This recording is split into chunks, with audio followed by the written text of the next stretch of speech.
السلام عليكم ورحمة الله وبركاته.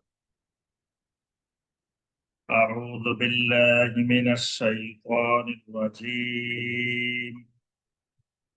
بسم الله الرحمن الرحيم. فإن رجعك الله إلى طائفة منهم فاستأذنوك للخروج فقل لن تخرجوا معي أبدا ولن تقاتلوا معي عدوا إنكم رضيتم بالقعود أول مرة فاقعدوا مع الخالفين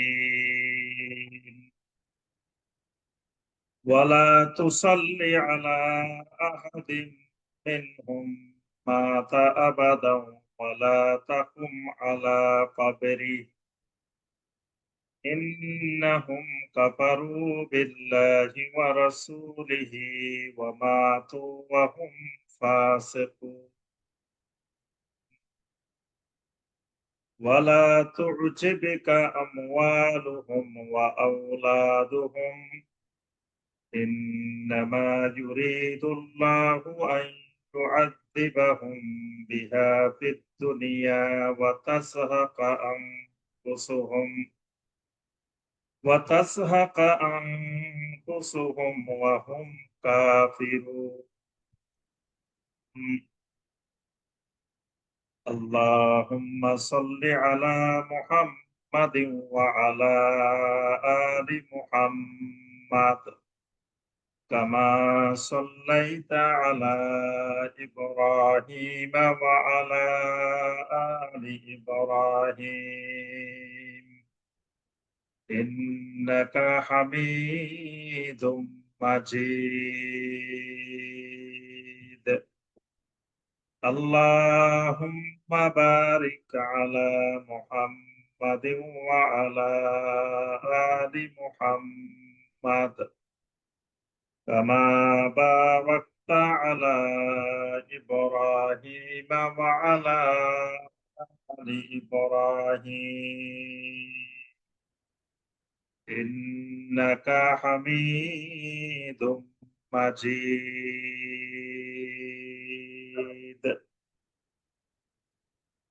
road to success কর্তৃক আয়োজিত সাপ্তাহিক দ্বীনি হালাকা ইলমি মাজলিসে অনলাইন এবং অফলাইনের মাধ্যমে উপস্থিত সম্মানিত দিনদার মুসলিম ভাই এবং বোনেরা, আল্লাহ রাব্বুল আলামিনের দরবারে কোটি কোটি শুকরিয়া যে মহান রাব্বুল আলামিন আমাদেরকে প্রতি মঙ্গলবারের ন্যায় আজকের মঙ্গলবারেও নির্দিষ্ট সময়ে আল্লাহ রাব্বুল আলামিনের নাজিলকৃত কালামে হাকিম থেকে কয়েকটি আয়াতে কারিমার সংক্ষিপ্তভাবে তাফসীর পড়ার এবং শোনার যে মহান রব্বুল আলামিন আমাদেরকে তৌফিক দিয়েছেন, সে মহান রব্বুল আলামিনের শুকর আদায় করি। সকলে বলি আলহামদুলিল্লাহ। সম্মানিত ভাই ও বোনেরা, আমাদের রোড টু সাকসেসের ধারাবাহিক কোরআনে কারিমের তাফসীরে বর্তমানে যে সূরা থেকে আমাদের তাফসীর চলছে, সূরাটির নাম হলো সূরা আত-তাওবাহ। ইতিপূর্বে আমরা সূরা আত-তাওবার 4টি পর্বে 82 নম্বর আয়াতে কারিমা পর্যন্ত আমরা আলোচনা করেছি। আজকে সূরা আত-তাওবার 5ম পর্বের তাফসীরে আমাদের 83 নম্বর আয়াতে কারিমা থেকে আমাদের তাফসীর হবে ইনশাআল্লাহ। সূরা আত-তাওবা কোরআনে কারিমের অত্যন্ত গুরুত্বপূর্ণ এবং ব্যতিক্রমধর্মী একটি সূরা। যে সূরাটি মাদানী সূরা। এই সূরার প্রথম পর্বে আমরা এই সূরা নাজিলের প্রেক্ষাপট, এই সূরার আলোচ্য বিষয়, এই বিষয়গুলো আমরা ইতিপূর্বে বিস্তারিত আলোচনা করেছি। ইতিপূর্বে 4 পর্বে আমরা 82 নম্বর আয়াতে কারিমা পর্যন্ত যে বিষয়গুলো আমরা লক্ষ্য করেছি, এখানে আল্লাহ রাব্বুল আলামিন বিশেষ করে নবম হিজরিতে আবু বকর as-সিদ্দিক রাদিয়াল্লাহু তাআলা আনহুর নেতৃত্বে যখন সাহাবায়ে কেরাম হজ্জে বাইতুল্লাহ গমন করেন, তখন এর প্রথম 5টি রুকু আল্লাহ রাব্বুল আলামিন নাজিল করেন। এই 5টি রুকু আলী রাদিয়াল্লাহু তাআলা আনহু পরবর্তীতে গিয়ে আবু বকর রাদিয়াল্লাহু তাআলা আনহুর সাথে একত্রিত হয়ে আল্লাহর ঘরের সামনে তেলাওয়াত করে মুশরিকদেরকেও শুনিয়ে দেন। অর্থাৎ এই বছরটাই মুশরিকদের হজ করার শেষ বছর। আগামী বছর থেকে 10ম হিজরি থেকে আর কোন মুশরিক এই হারামের সীমানায় প্রবেশ করতে পারবে না। এবং আল্লাহ রাব্বুল আলামিন তাদেরকে 4 মাস সময় দিয়ে দেন। এই 4 মাস সময়ের মধ্যে তারা হয় ইসলাম গ্রহণ করবে, অথবা তারা মক্কা মুকাররমার হারামের সীমানা ছেড়ে দিয়ে অন্যত্র চলে যাবে, অথবা যুদ্ধের জন্য প্রস্তুতি নিবে। এই 3টি অপশন আল্লাহ রাব্বুল আলামিনের পক্ষ থেকে ঘোষণা দেওয়া হয়। এবং মুশরিকদের সাথে যতগুলো চুক্তি ছিল, আল্লাহ রাব্বুল আলামিন আল্লাহ এবং রাসূলের পক্ষ থেকে সকল চুক্তি ভঙ্গের ঘোষণা আল্লাহ রাব্বুল আলামিন এই সূরার প্রথম অংশে দিয়ে দেন। এর পরবর্তীতে আল্লাহ রাব্বুল আলামিন তাবুকের যুদ্ধের ঘটনাবলী, তাবুকের যুদ্ধের শিক্ষণীয় বিষয়, তাবুকের যুদ্ধে মুনাফিকদের অবস্থান, এই বিষয়গুলো আল্লাহ রাব্বুল আলামিন পর্যায়ক্রমে তুলে ধরেছেন। আমরা গত তাফসীরেও দেখেছি, যখন নবী সাল্লাল্লাহু আলাইহি ওয়াসাল্লাম তাবুকের যুদ্ধে অংশগ্রহণ করা, তাবুকের যুদ্ধে দান করা, সহযোগিতা করার আহ্বান জানালেন, তখন বিভিন্ন জন বিভিন্ন ক্ষেত্রে তারা অজুহাত পেশ করছিল। তো তোর মধ্যে একটা অজুহাত ছিল, এখন প্রচন্ড গরম, এই গরমের সময়ে আমরা যুদ্ধে বের হতে পারবো না। আল্লাহ রাব্বুল আলামিন রাসূলকে বলছেন, রাসূল আপনি বলুন, কুল নারু জাহান্নামা আশাদ্দু হাররা, যে জাহান্নামের আগুন এর চাইতে আরো বেশি গরম। এই গরমে তোমরা তাবুকের অভিযানে বের হতে রাজি হচ্ছ না, তবে মনে রাখো জাহান্নামের আগুন এর চাইতে অনেক অনেক বেশি গরম। এরপরে আরেকটি বিষয় ছিল, যখন তাবুকের অভিযান শুরু করার আগে নবী সাল্লাল্লাহু আলাইহি ওয়াসাল্লাম দানের আহ্বান জানালেন, তখন অনেক সাহাবায়ে কেরাম সারাদিনে হয়তো 10 দিরহাম ইনকাম করতেন। বাড়ি যাওয়ার সময় 5 দিরহাম এখানে তাবুকের যুদ্ধের জন্য দিয়ে, আর 5 দিরহাম দিয়ে তার পরিবারের জন্য বাজার করে নিয়ে যেতেন। এভাবে এত কষ্টের মধ্যেও সাহাবায়ে কেরাম যখন 5 দিরহাম, 10 দিরহাম, 20 দিরহাম করে করে যখন তাবুকের এখানে দান করতেছিলেন, তখন মুনাফিকেরা বসে বসে ঠাট্টা বিদ্রূপ করতেছে, বলছিল, এই দেখো 5 দিরহাম দিয়ে তাবুক বিজয় করে ফেলবে, রোম বিজয় করে ফেলবে। এই বিশাল পরাশক্তি রোমানদেরকে 5 দিরহাম দিয়ে এরা হারিয়ে দিবে। মানে এরা মজা করতেছিল, হাসতেছিল। তা আল্লাহ সুবহানাহু ওয়া তাআলা বলছেন, ফালিয়াদহাকু কালিলাম ওয়ালিয়াবকু কাসীরা, অল্প করে হাসো, বেশি করে তোমরা কেঁদে নাও, কারণ তোমাদের জন্য কাঁদাই অপেক্ষা করছে। এরপরে আজকে যেখান থেকে আমাদের তাফসীর 83 নম্বর আয়াতে কারিমা, এই আয়াতে কারিমাতে আল্লাহ সুবহানাহু ওয়া তাআলা নবী সাল্লাল্লাহু আলাইহি ওয়াসাল্লামকে ভবিষ্যতের জন্য একটি গুরুত্বপূর্ণ নির্দেশনা দিয়েছেন, যে এই তাবুকের অভিযানে যারা ওজরবিহীন বের হবে না, ওজরবিহীন আপনার সাথে যারা যাবে না, তাদেরকে পরবর্তীতে কোনো অভিযানে এরা যদি আপনার সাথে যেতে চায়, আপনি তাদেরকে নিবেন। অর্থাৎ এরা চিহ্নিত হয়ে গেছে, এদেরকে আর কোনো অভিযানে নেওয়া যাবে না। তো এই কথাটাই নবী সাল্লাল্লাহু আলাইহি ওয়াসাল্লামকে নির্দেশনা দিয়ে আল্লাহ রাব্বুল আলামিন বলেন, ফাইর রাজাআকা আল্লাহু ইলা তাইফাতিম মিনহুম, যদি আল্লাহ রাব্বুল আলামিন আপনাকে ফিরিয়ে নেন, ফাইর রাজাআক আল্লাহ, যদি আল্লাহ রাব্বুল আলামিন আপনাকে তাবুকের অভিযান থেকে সুস্থভাবে নিরাপদভাবে আবার আপনাকে মদিনা মুনাওয়ারায় ফিরিয়ে আনেন, ইলা তাইফাতিম মিনহুম, তাদের মধ্য থেকে এই দলটির কাছে, যে দলটা এখন তাবুকের অভিযানে বের হতে রাজি হচ্ছে না এবং ঠাট্টা বিদ্রূপ করতেছে, হাসি তামাশা করতেছে, এই দলটার কাছে যদি আল্লাহ আবার আপনাকে ফিরিয়ে নিয়ে আসেন, ফাস্তাযানুকা লিল খুরুজ, এরপরে পরবর্তী কোনো অভিযানে যখন তারা আপনার সাথে বের হওয়ার জন্য অনুমতি প্রার্থনা করবে, অনুমতি চাইবে, ফাকুল লান তাখরুজু মাইয়া আবাদা, তখন আপনি তাদেরকে স্পষ্ট ঘোষণা দিয়ে দিবেন, বলে দিবেন, লান তাখরুজু মাইয়া আবাদা, তোমরা কখনোই আমার সাথে আর বের হইতে পারবে না, তোমাদের আমার সাথে যাওয়ার আর তোমাদের অনুমোদন নাই, আল্লাহর পক্ষ থেকে নিষিদ্ধ, তোমরা আর কখনো আমার সাথে কোনো অভিযানে বের হতে পারবে না। ওয়ালান তুকাতিলু মাইয়া আদুওয়া, আর শত্রুদের বিরুদ্ধে আমার সাথে গিয়ে তোমরা কোনো লড়াইতে অংশগ্রহণ করতে পারবে না, কোনো জিহাদে, কোনো যুদ্ধে আমার সাথে তোমরা শত্রুর বিরুদ্ধে অংশগ্রহণ করার সুযোগ আর পাবে না। কারণ কি?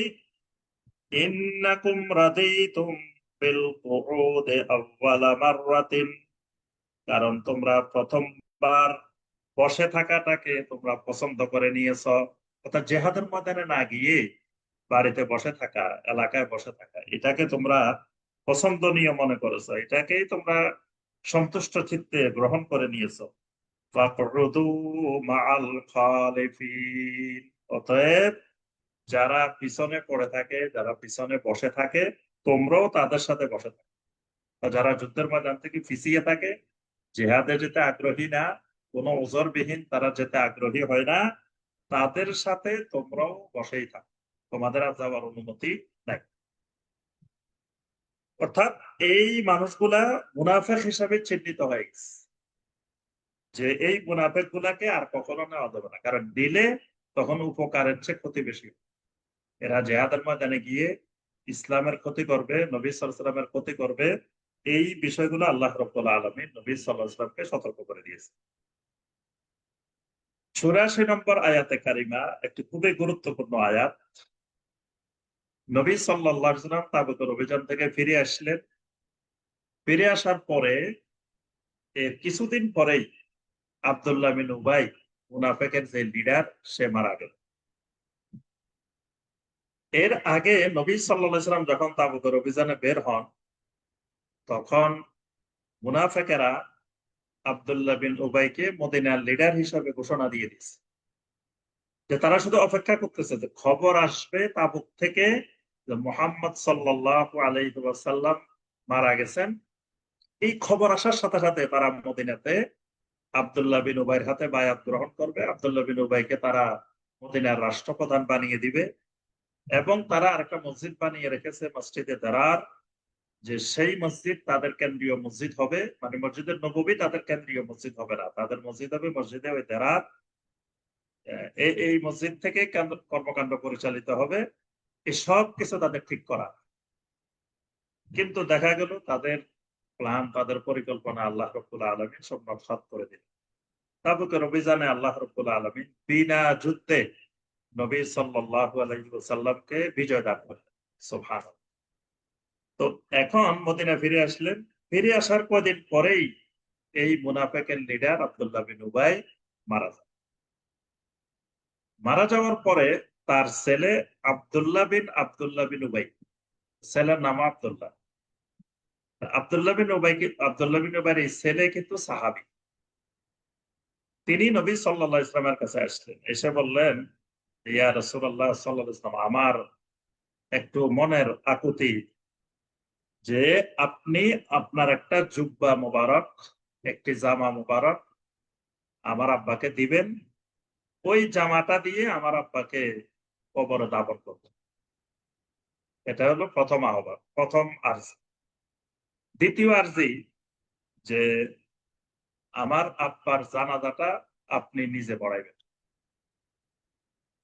এখন নবী সাল্লাল্লাহু আলাইহি ওয়াসাল্লাম সব জানেন, এই লোকের কর্মকাণ্ড, এই যে মুনাফিকের লিডার, এই যে ইসলামের কি কি ক্ষতি করছে, সব নবী সাল্লাল্লাহু আলাইহি ওয়াসাল্লামের জানা। কিন্তু নবী সাল্লাল্লাহু আলাইহি ওয়াসাল্লাম দোনোটা প্রস্তাবে রাজি হয়ে গেছে। নবী সাল্লাল্লাহু আলাইহি ওয়াসাল্লাম তার জামা মুবারক দিয়ে দিলেন। এই জামাটা দিয়ে কিন্তু আব্দুল্লাহ বিন উবাইকে কবরে দাফন করা হয়েছে। নবী সাল্লাল্লাহু আলাইহি ওয়াসাল্লামের জামা মুবারক দিয়েই আব্দুল্লাহ বিন উবাইকে কবরে দাফন করা হয়। কিন্তু নবী সাল্লাল্লাহু আলাইহি ওয়াসাল্লামের জামা আব্দুল্লাহ বিন উবাইকে জাহান্নামে যাওয়া থেকে ঠেকাইতে পারে না। আমাদের সমাজে অনেক লোককে আমরা দেখি যে হজে গেলে অথবা উমরায় গেলে এহরামের কাপড়টা দেশে এনে সুন্দর করে রেখে দেয়, রেখে বলে যে এই এহরামের কাপড় দিয়ে আমাকে দাফন করে দিই। হ্যাঁ? এবং অনেকে ওখানে আমরা দেখি যে জমজমের পানি দিয়ে এহরামের কাপড় এটাকে ধুয়ে নিয়ে আসে। এটা আরেক গুনার কাজ। জমজমের পানি কাপড় ধোয়ার জন্য রাখা হয় না, জমজমের পানি গোসল করার জন্য না, জমজমের পানি শুধুমাত্র পান করার জন্য। যারা এহরামের কাপড় জমজমের পানি দিয়ে ধোয় এরা গুনার কাজ করে। আবার এহরামের কাপড়কে আল্লাহর ঘরের সাথে ঘষাঘষি করে করে তারপরে দেশে নিয়ে আসে, যে আনি সবাইকে বলে যে এই এহরামের কাপড় দিয়ে আমাকে দাফন করি। আব্দুল্লাহ বিন উবাইকে এহরামের কাপড় না, স্বয়ং নবী সাল্লাল্লাহু আলাইহি ওয়াসাল্লামের জামা মুবারক দিয়ে দেওয়া হয়েছে। তো সেই জামা দিয়ে তাকে দাফন করা হয়েছে। কিন্তু তারপরেও সেই জাহান্নাম, তাকে জাহান্নাম এই জামা ঠেকাইতে পারে নাই। আচ্ছা, নবী সাল্লাল্লাহু আলাইহি ওয়াসাল্লামের জামা দিয়ে দিচ্ছেন। এখানে আরো একটা বিষয় জানা দরকার। আমাদের সমাজে বহুল প্রচলিত যে নবী সাল্লাল্লাহু আলাইহি ওয়াসাল্লামের জামা মুবারক ওয়াইস কারণীকে দেওয়া হয়েছে। এটা আরেক প্রচলিত মিথ্যা কথা। ওয়াইস আল কারনী রাহমাহুল্লাহকে নবী সাল্লাল্লাহু আলাইহি ওয়াসাল্লামের কোন জামা মুবারক দেওয়া হয় নাই। দেওয়া হয়েছে আব্দুল্লাহ বিন উবাইকে, মুনাফিকের লিডারকে। ওয়াইস কারণীকে দেওয়া হয়নি। কিন্তু আমাদের সমাজে প্রচলিত যে ওয়াইস কারণীকে আল্লাহ রাসূলের জুব্বা মুবারক দিয়ে দেওয়া হয়েছে। আমি একবার আমাদের দেশে ব্রাহ্মণবাড়িয়া একবার আমি আলোচনা হতে বললাম এই কথাটা। তখন গ্রামের মুরব্বীরা সবাই এসে আমাকে ঘিরে ধরছে, আসে বলে ওয়াইস করুনি রাসূলের জুব্বা পায় নাই, পাইছে ডাকিটা বলে যেতে, মানে আমাকে এমন ধরা ধরছে যে আর বের হতে দিবে না। ওয়াইস করুনি জুব্বা পায় নাই, পাইছে ডাকিটা। আমি মুরব্বীদেরকে বললাম, আচ্ছা মুরব্বীরা শুনেন, যদি ওয়াইস করুনি আল্লাহ রাসূলের জুব্বা পায় তা আপনাদের লাভ কি? ওয়াইস করুনি ধরেন জুব্বা পাই গেছে, তো তাহলে আপনার লাভ কি? আপনার কোনো লাভ নাই। আবার ওয়াইস করুনি ধরেন জুব্বা পায় নাই, তা আপনার ক্ষতি কি? আপনার কোনো ক্ষতিও নাই। যেটা লাভও নাই ক্ষতিও নাই, সেটা নিয়ে আপনাদের এত বাড়াবাড়ি করার দরকার নেই। ওয়াইস আল কারনী রাহমাহুল্লাহ নবী সাল্লাল্লাহু আলাইহি ওয়াসাল্লামের জুব্বা মোবারক পাইছেন এই মর্মে কোনো বর্ণনা কোথাও আসে নাই। ওয়াইস আল কারনীর সাথে তো দেখা হয়েছে সর্বপ্রথম ওমর রাদিয়াল্লাহু তাআলা আনহু। তো ওমর রাদিয়াল্লাহু তাআলা আনহুর সাথে যখন দেখা হয়, তখন ওই সহিহ মুসলিমের হাদিসে এই বিষয়গুলো বিস্তারিত আসছে। তো ওমর রাদিয়াল্লাহু তাআলা আনহুকে যদি আল্লাহ রাসূল জুব্বা দিয়ে দিতেন, তো এই কথাটা তো হাদিসে আসতো যে আল্লাহ রাসূল ধরো তোমার জন্য এই জুব্বাটা দিয়ে গেছেন, তুমি এটা নিয়ে যাও। কিন্তু এরকম কোন বর্ণনা কোন হাদিসে কোথাও আসে নাই। আচ্ছা, এখানে প্রথম কথা নবী সাল্লাল্লাহু আলাইহি ওয়াসাল্লামের জুব্বা মোবারক দিয়ে দিয়েছেন, এটা দিয়ে দাফন করবে। দ্বিতীয় বিষয়, এখন ছেলে এসে আল্লাহ রাসূলকে বললেন আপনি তার জানাজা পড়াবেন। এখন নবী সাল্লাল্লাহু আলাইহি ওয়াসাল্লাম রাজি হয়ে গেলেন, আল্লাহ রাসূল তার জানাজা পড়াইতেও গেছেন। ওমর রাদিয়াল্লাহু তাআলা আনহু নবী সাল্লাল্লাহু আলাইহি ওয়াসাল্লামকে পিছন থেকে জুব্বা টেনে ধরছেন, ইয়া রাসূলুল্লাহ সাল্লাল্লাহু আলাইহি ওয়াসাল্লাম, আপনি এই মুনাফিকের এই লোকের জানাজায় আপনি দাঁড়াবেন না। এই লোকের কর্মকাণ্ড সব আমাদের জানা, আপনি কেন এই লোকের জানাজায় দাঁড়াবেন? কিন্তু নবী সাল্লাল্লাহু আলাইহি ওয়াসাল্লাম ওমরের নিষেধাজ্ঞাও শুনতেছেন না। কারণ নবী সাল্লাল্লাহু আলাইহি ওয়াসাল্লাম যদি জানাজা না পড়ান, তখন সারা পৃথিবীতে এই কথাটা প্রচার করবে যে মুহাম্মদ সাল্লাল্লাহু আলাইহি ওয়াসাল্লাম তার একজন সঙ্গী মারা গেছে, তার জানাজা পড়ান নাই। বিভিন্ন ধরনের কথা সারা বিশ্বে মুসলিম ও মুসলিমদের মধ্যে প্রচার হতে পারে। নবী সাল্লাল্লাহু আলাইহি ওয়াসাল্লাম এই বিষয়টার আশঙ্কা করতেছিলেন। এই জন্য নবী সাল্লাল্লাহু আলাইহি ওয়াসাল্লাম তার জানাজায় দাঁড়ায় গেলেন। এমন সময় আল্লাহ রাব্বুল আলামিন এই সূরা তাওবার 84 নম্বর আয়াতে কারিমা এটা নাযিল করেছেন। মানে ওমর যে কথা বলছেন, ওমরের সমর্থনে আল্লাহ রাব্বুল আলামিন আয়াত নাযিল করেছেন। আল্লাহ রাব্বুল আলামিন আয়াত নাযিল করার পরে নবী সাল্লাল্লাহু আলাইহি ওয়াসাল্লাম আর জানাজা পড়ান নাই। কারণ এবার আল্লাহর নিষেধাজ্ঞা। এই কারণে নবী সাল্লাল্লাহু আলাইহি ওয়াসাল্লাম তার জানাজা না পড়াই চলে আসছে। পরবর্তীতে নবী সাল্লাল্লাহু আলাইহি ওয়াসাল্লাম মুনাফিকের তালিকা একজন সাহাবীকে বলে দিয়েছেন। সেই সাহাবীর নাম হলো হুযায়ফা ইবনুল ইয়ামান রাদিয়াল্লাহু তাআলা। তাকে সকল মুনাফিকের তালিকা নবী সাল্লাল্লাহু আলাইহি ওয়াসাল্লাম জানাই দিয়েছেন। তো কোন ব্যক্তি নবী সাল্লাল্লাহু আলাইহি ওয়াসাল্লামের পরে যখন কোন ব্যক্তি মারা যেত, তখন ওমর রাদিয়াল্লাহু তাআলা আনহু দেখতেন হুযায়ফা ইবনুল ইয়ামান ওই লোকের জানাজায় গেছেন কিনা।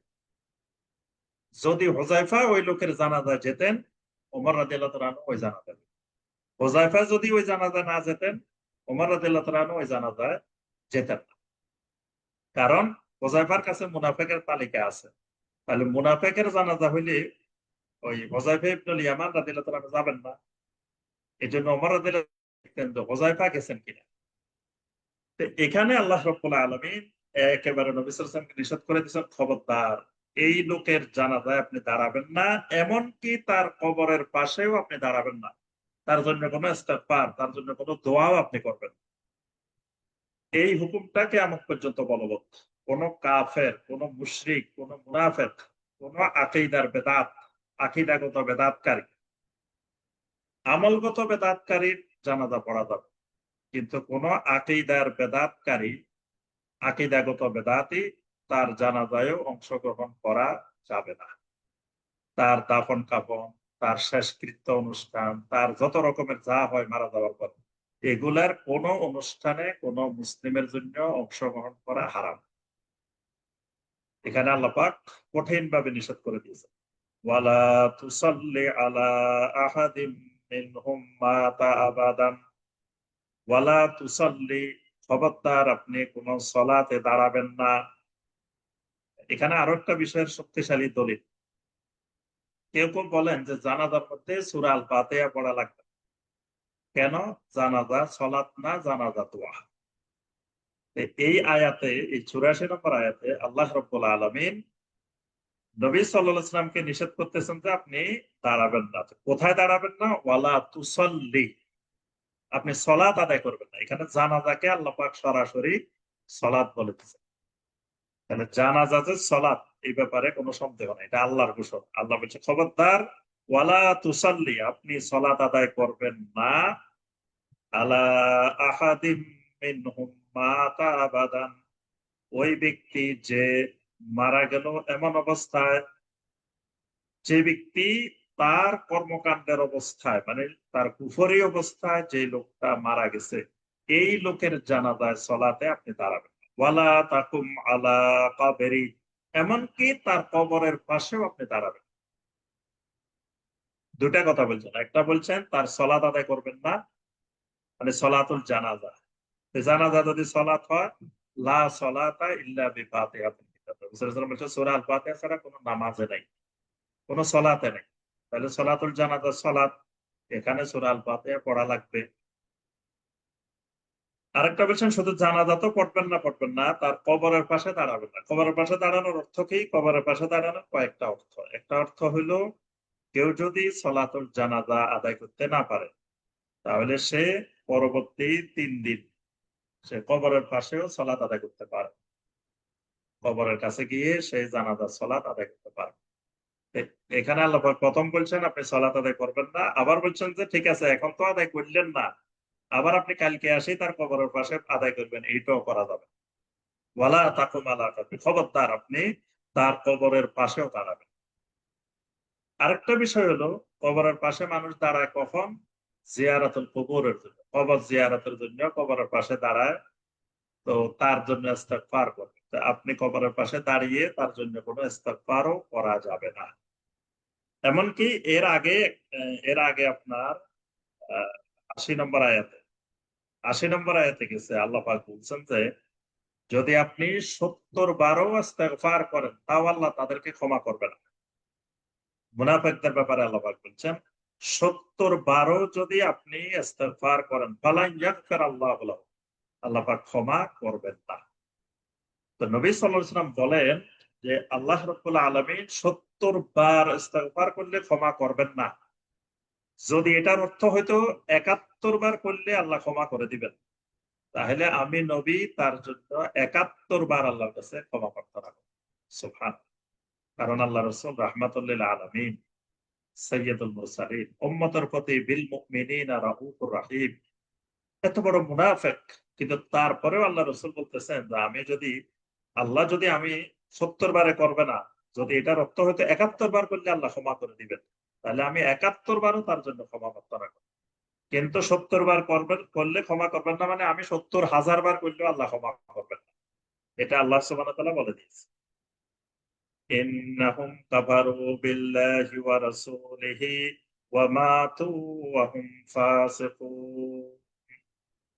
এই মানুষগুলা তো আল্লাহর সঙ্গে কুফরি করেছে, ওয়া রাসূলিহি, তার রাসূলের সাথেও কুফরি করেছে, ওয়া মাতু ওয়া হুম ফাসিকুন, আর ফাসিক অবস্থায় এই মানুষগুলো মারা গিয়েছে। অর্থাৎ এই মানুষগুলো জানাজা দাঁড়াবেন না, কবরের পাশে দাঁড়াবেন না, এই কারণে এই মানুষগুলো আল্লাহ এবং রাসূলের প্রতি কুফরি করেছে। কুফরি করার পরে আবার ফিরে আসে নাই, বরং এই ফাসিকি অবস্থায়, কুফরি অবস্থায় মারা গেছে। ওয়ালা তু'জিবিকা আমওয়ালুহুম ওয়া আওলাদুহুম। এখানে আল্লাহ পাক আরেকটা বিষয় বলছেন যে কাফেরদের, মুনাফিকদের দুনিয়াতে অনেক সম্পদ, অনেক জনবল, অনেক শক্তি।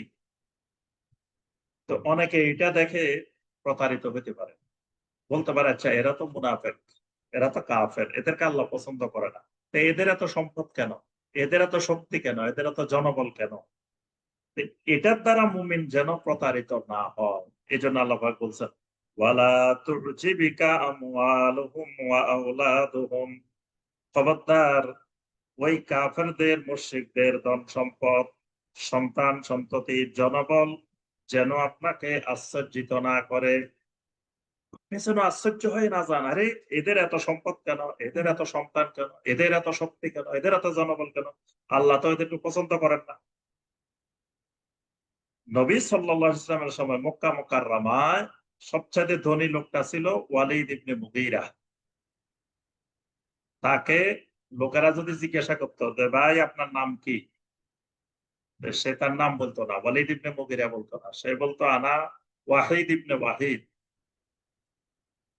যে আমি হলাম ওয়াহিদ। ওয়াহিদ মানে আমি এমন এক ব্যক্তি, আমার মতো দ্বিতীয় ব্যক্তি জমিনে আর নাই। ওয়াহিদ মানে ওয়ান পিস, মানে আমি জমিনে এক পিসে আছি। মানে সে অহংকার করে বলতো, এবং তার বাবাকেও সে বলতো আমার বাবাও ছিল এক পিস, পৃথিবীতে একজনই ছিল। কারণ তাদের সম্পদ মক্কা মুকাররমা থেকে তায়েফ পর্যন্ত ৯০ কিলোমিটারের ব্যাপী তাদের সম্পদ ছিল ওখানে। ওয়ালিদ ইবনে মুগীরার, ওয়ালিদ ইবনে মুগীরার ছেলেরা সব মক্কার বড় বড় বাঘ, এক একটা। খালেদ ইবনে ওয়ালিদ রাদিয়াল্লাহু তাআলা, তো তারই ছেলে খালেদ ইবনে ওয়ালিদ। এরকম এই ওয়ালিদ ইবনে মুগীরার অনেকগুলো সন্তান, অনেক জনবল। এখন তো অনেকের মনে এটা প্রশ্ন হতে পারে যে এরা কাফের, এরা মুশরিক, এরা মুনাফিক, এদের এত সম্পদ, এত জনবল কেন?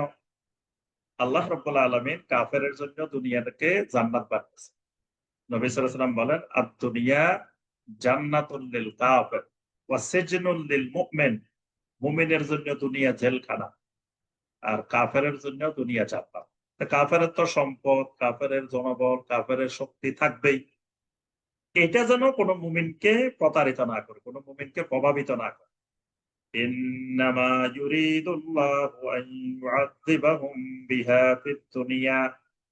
আল্লাহ রাব্বুল আলামিন চান ওই সম্পদ দিয়ে, সন্তান দিয়ে তাকে দুনিয়ার মধ্যে আযাব দিবেন। এই সম্পদ আর সন্তান তার জন্য নেয়ামত না, এটা আল্লাহর পক্ষ থেকে আযাব স্বরূপ। ওয়া তাজহাকা আনফুসুহুম ওয়া হুম কাফিরুন। এই সম্পদ এবং সন্তানের মধ্যে সে নিজেকে ডুবিয়ে রাখে, ডুবিয়ে রাখতে রাখতে সে কুফরি অবস্থায় দুনিয়া থেকে চলে যায়। মানে সে কুফরি থেকে ফিরার কোন চিন্তা তার মাথায় আসে না। তাহলে এটা তার জন্য বড় ধরনের একটি আযাব। এরপরে আল্লাহ সুবহানাহু ওয়া তাআলা মুনাফিকদের কিছু কার্যক্রম, মুনাফিকদের আরো কিছু বৈশিষ্ট্য আল্লাহ পাক এখানে তুলে ধরেছেন। وَإِذَا أُنْزِلَتْ سُورَةٌ أَنْ آمِنُوا بِاللَّهِ وَجَاهِدُوا مَعَ رَسُولِهِ اسْتَأْذَنَكَ أُولُو الطَّوْلِ مِنْهُمْ وَقَالُوا ذَرْنَا نَكُن مَعَ الْقَاعِدِينَ وَإِذَا أُنْزِلَتْ سُورَةٌ যখন তাদের উপরে কোন সূরা নাজিল হয়, কোরআনে কারীমের কোন আয়াত নাজিল হয়, আন আমিনু বিল্লাহ, এই মর্মে যে আমিনু বিল্লাহ, আল্লাহর উপরে তোমরা ঈমান আনো, ওয়া জাহিদু মা রাসূলিহি, আল্লাহ রাসূলের সাথে তোমরা জিহাদ করো। এই মর্মে যখনই কোন আয়াতে কারিমা আল্লাহর পক্ষ থেকে নাজিল হয়, ইস্তাআযানাকা উলুত তাওলে মিনহুম, তখন ওই ঈমানদারদের মধ্য থেকে যারা সম্পদশালী, যারা উলুত তাউল মানে যারা স্বাবলম্বী, যারা সম্পদশালী, যারা টাকা পয়সাওয়ালা, এই মানুষগুলাই তখন দ্রুত গতিতে আপনার কাছে এসে ছুটি প্রার্থনা করে, ছুটি চায়, আসে বলে যে ইয়া রাসূলুল্লাহ সাল্লাল্লাহু আলাইহি ওয়াসাল্লাম, আমার তো এই সমস্যা, এই সমস্যা, এই সমস্যা, আমি তো একটু যেতে পারবো না, আমার সমস্যা আছে।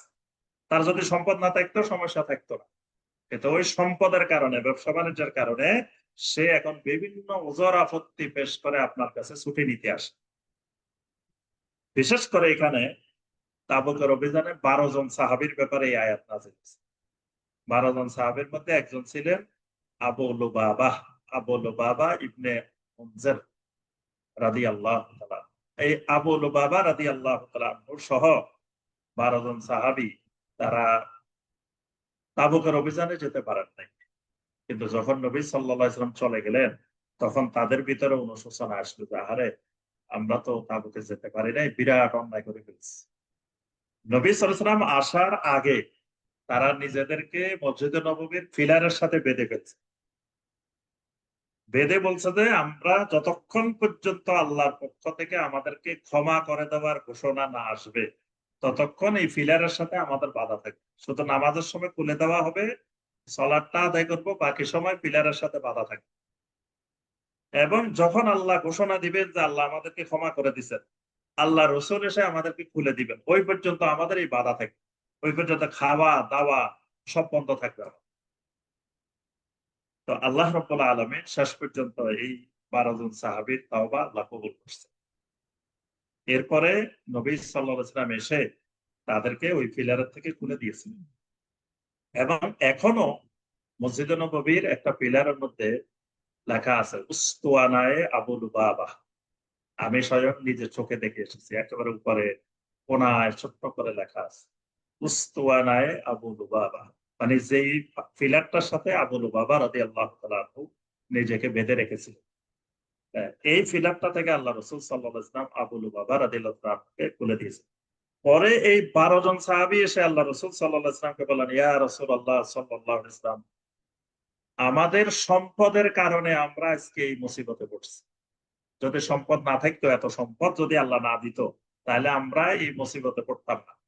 আমাদের যত সম্পদ আছে সব আল্লাহর রাস্তায় দান করে দিলাম।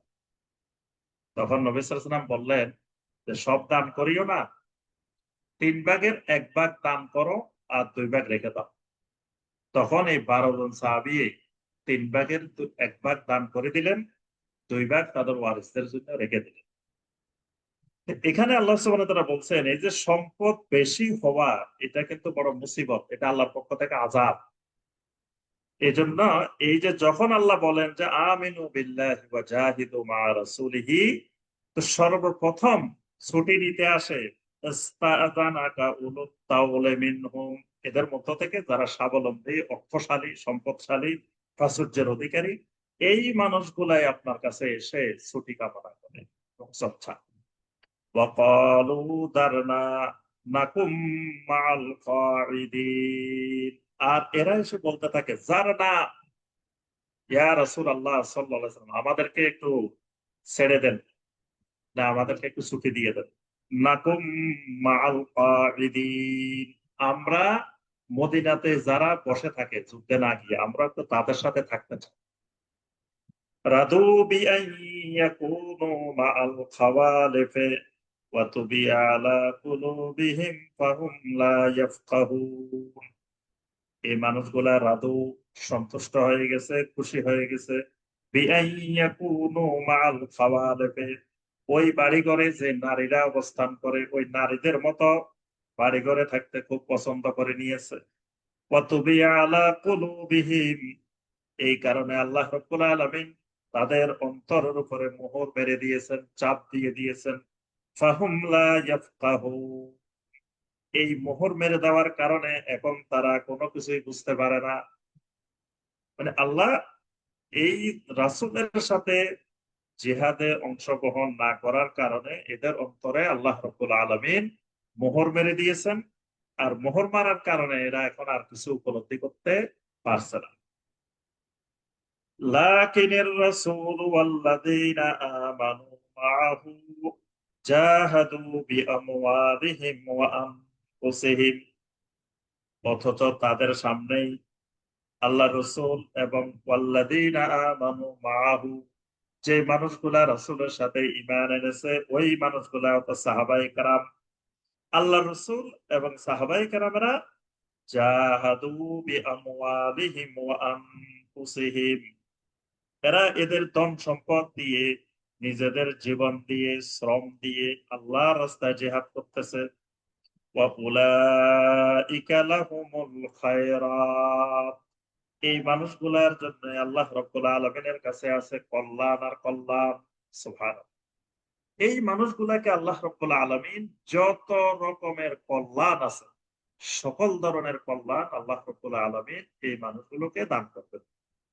ওয়া উলাইকা হুমুল মুফলিহুন, এই মানুষগুলোই হলো সফল কাম। সুবহানাল্লাহ, এরাই হলো সফল মানুষ। আ'আদ্দাল্লাহু লাহুম জান্নাতিন তাজরি মিন তাহতিহাল আনহারু খালিদিনা ফিহা। আ'আদ্দাল্লাহু লাহুম জান্নাত, আল্লাহ রাব্বুল আলামিন এই মানুষগুলোর জন্য জান্নাত বানিয়ে রেখেছেন। সুবহানাল্লাহ, এই মানুষগুলোর জন্যই আল্লাহ পাক জান্নাত তৈরি করে রেখেছেন। তাজরি মিন তাহতিহাল আনহার, যেই জান্নাতের তলদেশ দিয়ে অসংখ্য বিভিন্ন ধরনের নহর সমূহ শুধু প্রবাহিত হতে থাকবে। বিভিন্ন ধরনের ঝর্ণা, প্রস্রবণ, বিভিন্ন রং বেরঙের নহর এই এই জান্নাতের দিক চারিদিকে শুধু প্রবাহমান থাকে। খালিদিনা ফিহা, এই জান্নাতে একবার ঢুকলে এখান থেকে আর কোনোদিন বের হওয়ার সম্ভাবনা নাই। সুবহানাল্লাহ, স্থায়ীভাবেই এই জান্নাতের ভিতরে মানুষগুলো থাকবে। যালিকাল ফাউজুল আযীম, এটাই হলো মহান সফলতা। এটার নাম সফলতা। অর্থাৎ যেই লোকটা জান্নাত পেয়ে গেছে সেই সফল। অন্য আয়াতে আল্লাহ পাক বলছেন, ফামান যুহজিহা আনিন নারি ওয়া উদখিলাল জান্নাতা ফাকাদ ফাস, যে লোক জাহান্নাম থেকে বেঁচে গেল, জান্নাতে প্রবেশ করলো, সেই ফাকাদ ফাস, সে পাস করে ফেলছে, সে উত্তীর্ণ, সে সফল। দুনিয়াতে সফল মানুষের সংজ্ঞা মানুষ বিভিন্ন ভাবে দিয়ে থাকে। কেউ বলে যে খুব ভালো ইনকাম করছে, বলে যে লোকটা খুব সফল। খুব ভালো ব্যবসা করছে, বলে যে লোকটা খুব সফল। খুব বড় কিছু করে ফেলছে, সফল। আসলে সফলতার সংজ্ঞা এটা না। সফলতার সংজ্ঞা আল্লাহ পাক কোরআনে কারিমে দিয়েছেন, জাহান্নাম থেকে বেঁচে গেল, জান্নাত পেয়ে গেল, সেই সফল। এটাই হলো সফলতা, ফাউজে আজিম। খালি সফলতা না, এটা হলো মহান সফলতা, তার দুনিয়াও সফল, আখিরাতও সফল।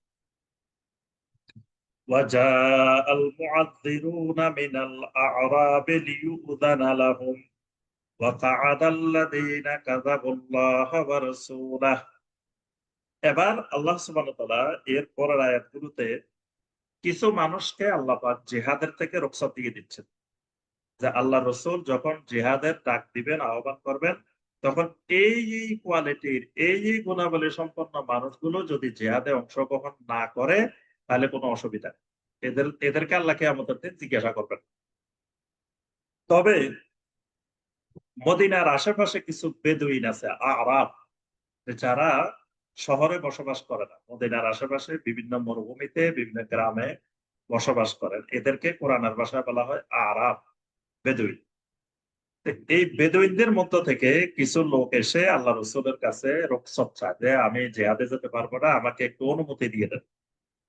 আল্লাহ পাক এখানে বলছেন ওয়াজা আল মুআযযিরুনা মিনাল আ'রাব, ওই বেদুইনদের মধ্য থেকে ওজর আপত্তি পেশকারীরা আপনার কাছে আসে, লিইউযানা লাহুম, যেন আপনি তাদেরকে একটু রুখসত দিয়ে দেন, অনুমতি দিয়ে দেন, মানে যেন আপনি তাদেরকে একটু ছুটি দিয়ে দেন, তোমার জেহাদে যাওয়া লাগবে না। ওয়াকা'আদাল্লাযীনা কাযাবুল্লাহ ওয়া রাসূলাহ, এদেরকে ছুটি দেওয়ার পরে এরা ওই মানুষগুলোর সঙ্গে বসে থাকে যে মানুষগুলো সবসময় আল্লাহ এবং তার রাসূলকে মিথ্যা প্রতিপন্ন করে। আল্লাহ এবং আল্লাহ রসুলকে যারা সত্য বলে বিশ্বাস করে না, যারা আল্লাহ এবং আল্লাহ রসুলের প্রতি কুফরি করে, এই মানুষগুলোর সাথে তারা মদিনাতে বসে থাকে। সাইয়ুসিবুল্লাযীনা কাফারু মিনহুম আযাবুন আলীম, আল্লাহ পাক বলেন এদেরকে ক্ষমা করা হবে না। মানে এদের সামর্থ্য আছে যাওয়ার মতো, শারীরিক সামর্থ্য আছে, আর্থিক সামর্থ্য আছে, সব আছে, কিন্তু এরা কাফেরদের সাথে বসে থাকা পছন্দ করে। আল্লাহ পাক বলেন সাইয়ুসিবুল্লাযীনা কাফারু মিনহুম আযাবুন আলীম, এদের মধ্য থেকে যে মানুষগুলা কুফরি করে অতি শীঘ্রই আল্লাহ রাব্বুল আলামিন তাদেরকে বেদনাদায়ক আযাব, বেদনাদায়ক শাস্তি আল্লাহ পাক তাদেরকে দিবেন। অর্থাৎ এভাবে বসে থাকার অনুমতি আল্লাহর পক্ষ থেকে নাই। লাইসা আলাদ দুআফাই ওয়ালা আলাল মারদা ওয়ালা আলাল্লাযীনা লা ইয়াজিদুনা মা ইউনফিকুনা হারাজুন ইযা নাসাহু লিল্লাহি ওয়া রাসূলিহি, তবে আল্লাহ পাক বলেন ওই মানুষগুলাকে আমি আল্লাহ কিয়ামতের ময়দানে কোনো জবাবদিহি করব না, কোনো পাকড়াও করব না। লাইসা আলাদ দুআফা, যে মানুষগুলা অত্যন্ত দুর্বল, দুর্বল মানুষ, নিজে চলাফেরা করতে পারে না, শারীরিক ভাবে দুর্বল, তারপরে সামর্থ্য নাই শরীরের জেহাদ করার মতো, এই মানুষগুলাকে আমি আল্লাহ জেহাদের জন্য জিজ্ঞাসাবাদ করবো না। ওয়ালা আলাল মারদা, ওই মানুষগুলাকেও নয় যে মানুষগুলা খুব অসুস্থ, রোগী। ওয়ালা আলাল্লাযীনা লা ইয়াজিদুনা মা ইউনফিকুনা হারাজুন, ওই মানুষগুলাকেও আমি আল্লাহ পাকড়াও করব না যে মানুষগুলা আল্লাহর রাস্তায় খরচ করবে এই সামর্থ্য তার নাই। অর্থাৎ সে যে একটা অস্ত্র কিনবে, সে যে একটা ঘোড়া কিনবে, সেই যে রাসূলের সাথে জিহাদ করতে যাবে, এরকম কোনো এবিলিটি, কোনো সামর্থ্য তার নাই। ইদা নাসাহু লিল্লাহি ওয়া রাসূলি, তবে এরা সবসময় আল্লাহ এবং রাসূলের কল্যাণ কামনা করে, আল্লাহ এবং রাসূলের কল্যাণ কামনা করে, কিন্তু তারা সবসময় আহ, টাকা খরচ করার মতো, মানে যুদ্ধের সরঞ্জামাদি ক্রয় করার মতো এই সামর্থ্য নাই। এই মানুষগুলাকে আল্লাহ রাব্বুল আলামিন কিয়ামতের ময়দানে পাকড়াও করবেন না। মা আলাল মুহসিনিনা মিন সাবিল, মানে সে মুহসিনিন বান্দা, কিন্তু তার কোনো উপায় নেই।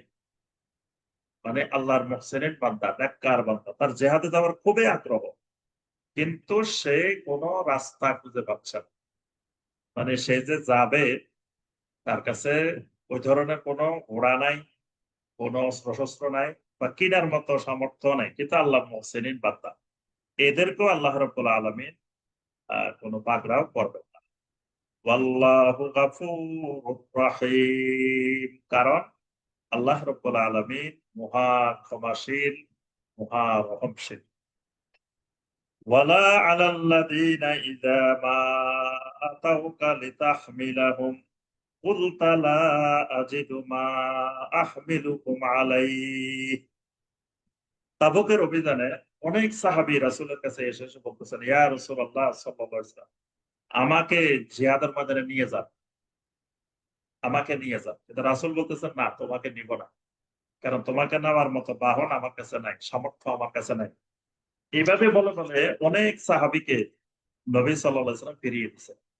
তো আল্লাহ পাক বলেন ওয়ালা আলাল্লাযীনা ইযা মা আতাউকা, ওই মানুষগুলাকেও আমি আল্লাহ কিয়ামতের ময়দানে পাকড়াও করব না, তাদেরকেও আমার কাছে জবাবদিহি করার দরকার হবে না। কারা? ইযা মা আতাউকা লিতাহমিলাহুম, যে মানুষগুলো আপনার কাছে এসেছে আপনি যেন তাদেরকে বাহনের ব্যবস্থা করে দেন, তাদেরকে যেন আপনি জিহাদে নেওয়ার ব্যবস্থা করেন। কুলতা লা আজিদু মা আহমিলুকুম আলাইহি, কিন্তু আপনি তখন বলছেন যে আমার তো তোমাদেরকে বাহনের ব্যবস্থা করার মতো সামর্থ্য এখন নাই, তোমরা যেও না। আল্লাহ সুবহানাহু ওয়া তাআলা বলেন, তাওয়াল্লাউ ওয়া আ'য়ুনুহুম তাফিদু মিনাদ দাম'i হাযানান। আল্লাহু আকবার। নবী সাল্লাল্লাহু আলাইহি ওয়াসাল্লামকে যখন বারবার অনুরোধ করতেছে, ইয়া রাসূলুল্লাহ সাল্লাল্লাহু আলাইহি ওয়াসাল্লাম আমাকে জিহাদের ময়দানে নিয়ে যান। রাসূল বলতেছেন, না তুমি থাকো, তোমাকে নেওয়া যাবে না। তোমাকে নেওয়ার মতো আমার কাছে ওই সামর্থ্য নাই। আল্লাহ পাক বলেন, তাওয়াল্লাউ ওয়া আ'য়ুনুহুম তাফিদু মিনাদ দাম'i হাযানান, এই মানুষগুলো ফিরে যাচ্ছিল কিন্তু তাদের চোখ থেকে ঝরঝর করে পানি ঝরছিল। আল্লাহু আকবার। মানে এই মানুষগুলো জিহাদে যাওয়ার জন্য এত পাগল পারা হয়ে গেল যে রাসূল ফিরিয়ে দিচ্ছেন, এটা তাদের চোখ অশ্রুসিক্ত হয়ে গেছে, কান্নাকাটি শুরু করছে। জিহাদে যেতে পারছে না, রাসূলের সাথে যেতে পারছে না, এই জন্য তাফিদু মিনাত দাম'i হাযানান, তাদের চোখ থেকে অশ্রু প্রবাহিত হচ্ছিল। হাজানান, বিষণ্ণতার, দুঃখের, কষ্টের। আল্লাহ ইয়াজিদু মা ইউনফিকুন, আর যেতে যেতে বলছিল, আহারে আমরা নিজেরও ব্যবস্থা করার মতো আমাদের সামর্থ্য নাই, আবার আল্লাহ রাসূলও আমাদের ব্যবস্থা করার মতো সামর্থ্য হচ্ছে না, আমরা বুঝি জিহাদের ময়দান থেকে পিছিয়ে পড়লাম। আল্লাহ পাক বলেন, এই মানুষগুলাকেও কিয়ামতের ময়দানে আমি আল্লাহ জবাবদিহি করব না, তার থেকে জবাবদিহি নিব না যে সে কেন জিহাদে যায়নি। ইন্নামাস সাবিলু আলাল্লাযীনা ইস্তাযিনুনাকা ওয়া হুম আগনিয়া, তবে ওই মানুষগুলাকে কিয়ামতের ময়দানে আমি ভালো করে ধরব, ভালো করে পাকড়াও করব। কোন মানুষগুলা? আল্লাযীনা ইস্তাযিনুনাকা, যে মানুষগুলো আপনার কাছে এসেছে ছুটি নেওয়ার জন্য, আপনার সাথে জিহাদে যেতে পারবে না, আপনি তাদেরকে একটু ছুটি দিয়ে দেন, অনুমতি দিয়ে দেন। ওয়া হুম আগনিয়া, অথচ তারা ধনী মানুষ। তাদের কাছে সামর্থ্য আছে, তারা চাইলে নিজেরাও যুদ্ধের সরঞ্জামাদি কিনে জেহাদে যেতে পারে, অথবা আপনি নবীকে তারা দান করতে পারে, টাকা পয়সা দিতে পারে যে ইয়া রাসূলুল্লাহ সাল্লাল্লাহু আলাইহি ওয়াসাল্লাম আপনি 50 জনের এখান থেকে জেহাদের সরঞ্জাম কিনে নেন, এটাও পারে। কিন্তু এই মানুষগুলা নিজেরাও যাচ্ছে না এবং জেহাদের কাজে কোনো সহযোগিতাও করতেছে না। এই মানুষগুলাকে আল্লাহ পাক বলছেন এদেরকে অবশ্যই ধরা হবে। رضوا بأن يكونوا مع الخوالف وطبع الله على قلوبهم فهم لا يعلمون। رضوا بأن يكونوا مع الخوالف, এই মানুষগুলো সন্তুষ্ট হয়ে গেছে যে তারা ওই ঘরে বসে থাকা নারীদের সাথে ওই রকম বসে থাকবে। মানে এই লোকগুলাও ঘরে বসে থাকা রমণীদের মতো, যে তারাও জেহাদে যাইতে রাজি না, তারা বাড়িতে বসে থাকাতেই সন্তুষ্ট। এই কারণে আল্লাহ রাব্বুল আলামিন তাদের অন্তরের উপরে মোহর মেরে দিয়েছেন। ফাহুম লা ইয়ালামুন, এরপরে মোহর মেরে দেওয়ার পরে তারা আর কিছুই জানে না, কিছুই বুঝে না, অর্থাৎ দুইয়ে দুইয়ে চার এটাও বুঝে না। তাদেরকে যখন বলা হয় দুইয়ে দুইয়ে কত, বাই পাঁচ, তো তখন আমাদের কাছে অবাক লাগে যে লোকটা এত সহজ জিনিসটাও বুঝে না। না বুঝার কারণ কি? আল্লাহ বলছেন, তবা আল্লাহু আলা কুলুবিহিম ফাহুম লা ইয়ালামুন, যখন আল্লাহ রাব্বুল আলামিন তার অন্তরের উপরে মোহর মেরে দেন, এখন একবারে সাধারণ জিনিসও বুঝে না, সহজ জিনিসও বুঝে না, সে আর বুঝার মতো শক্তি আল্লাহ তার থেকে রহিত করে দেন, তুলে নেন।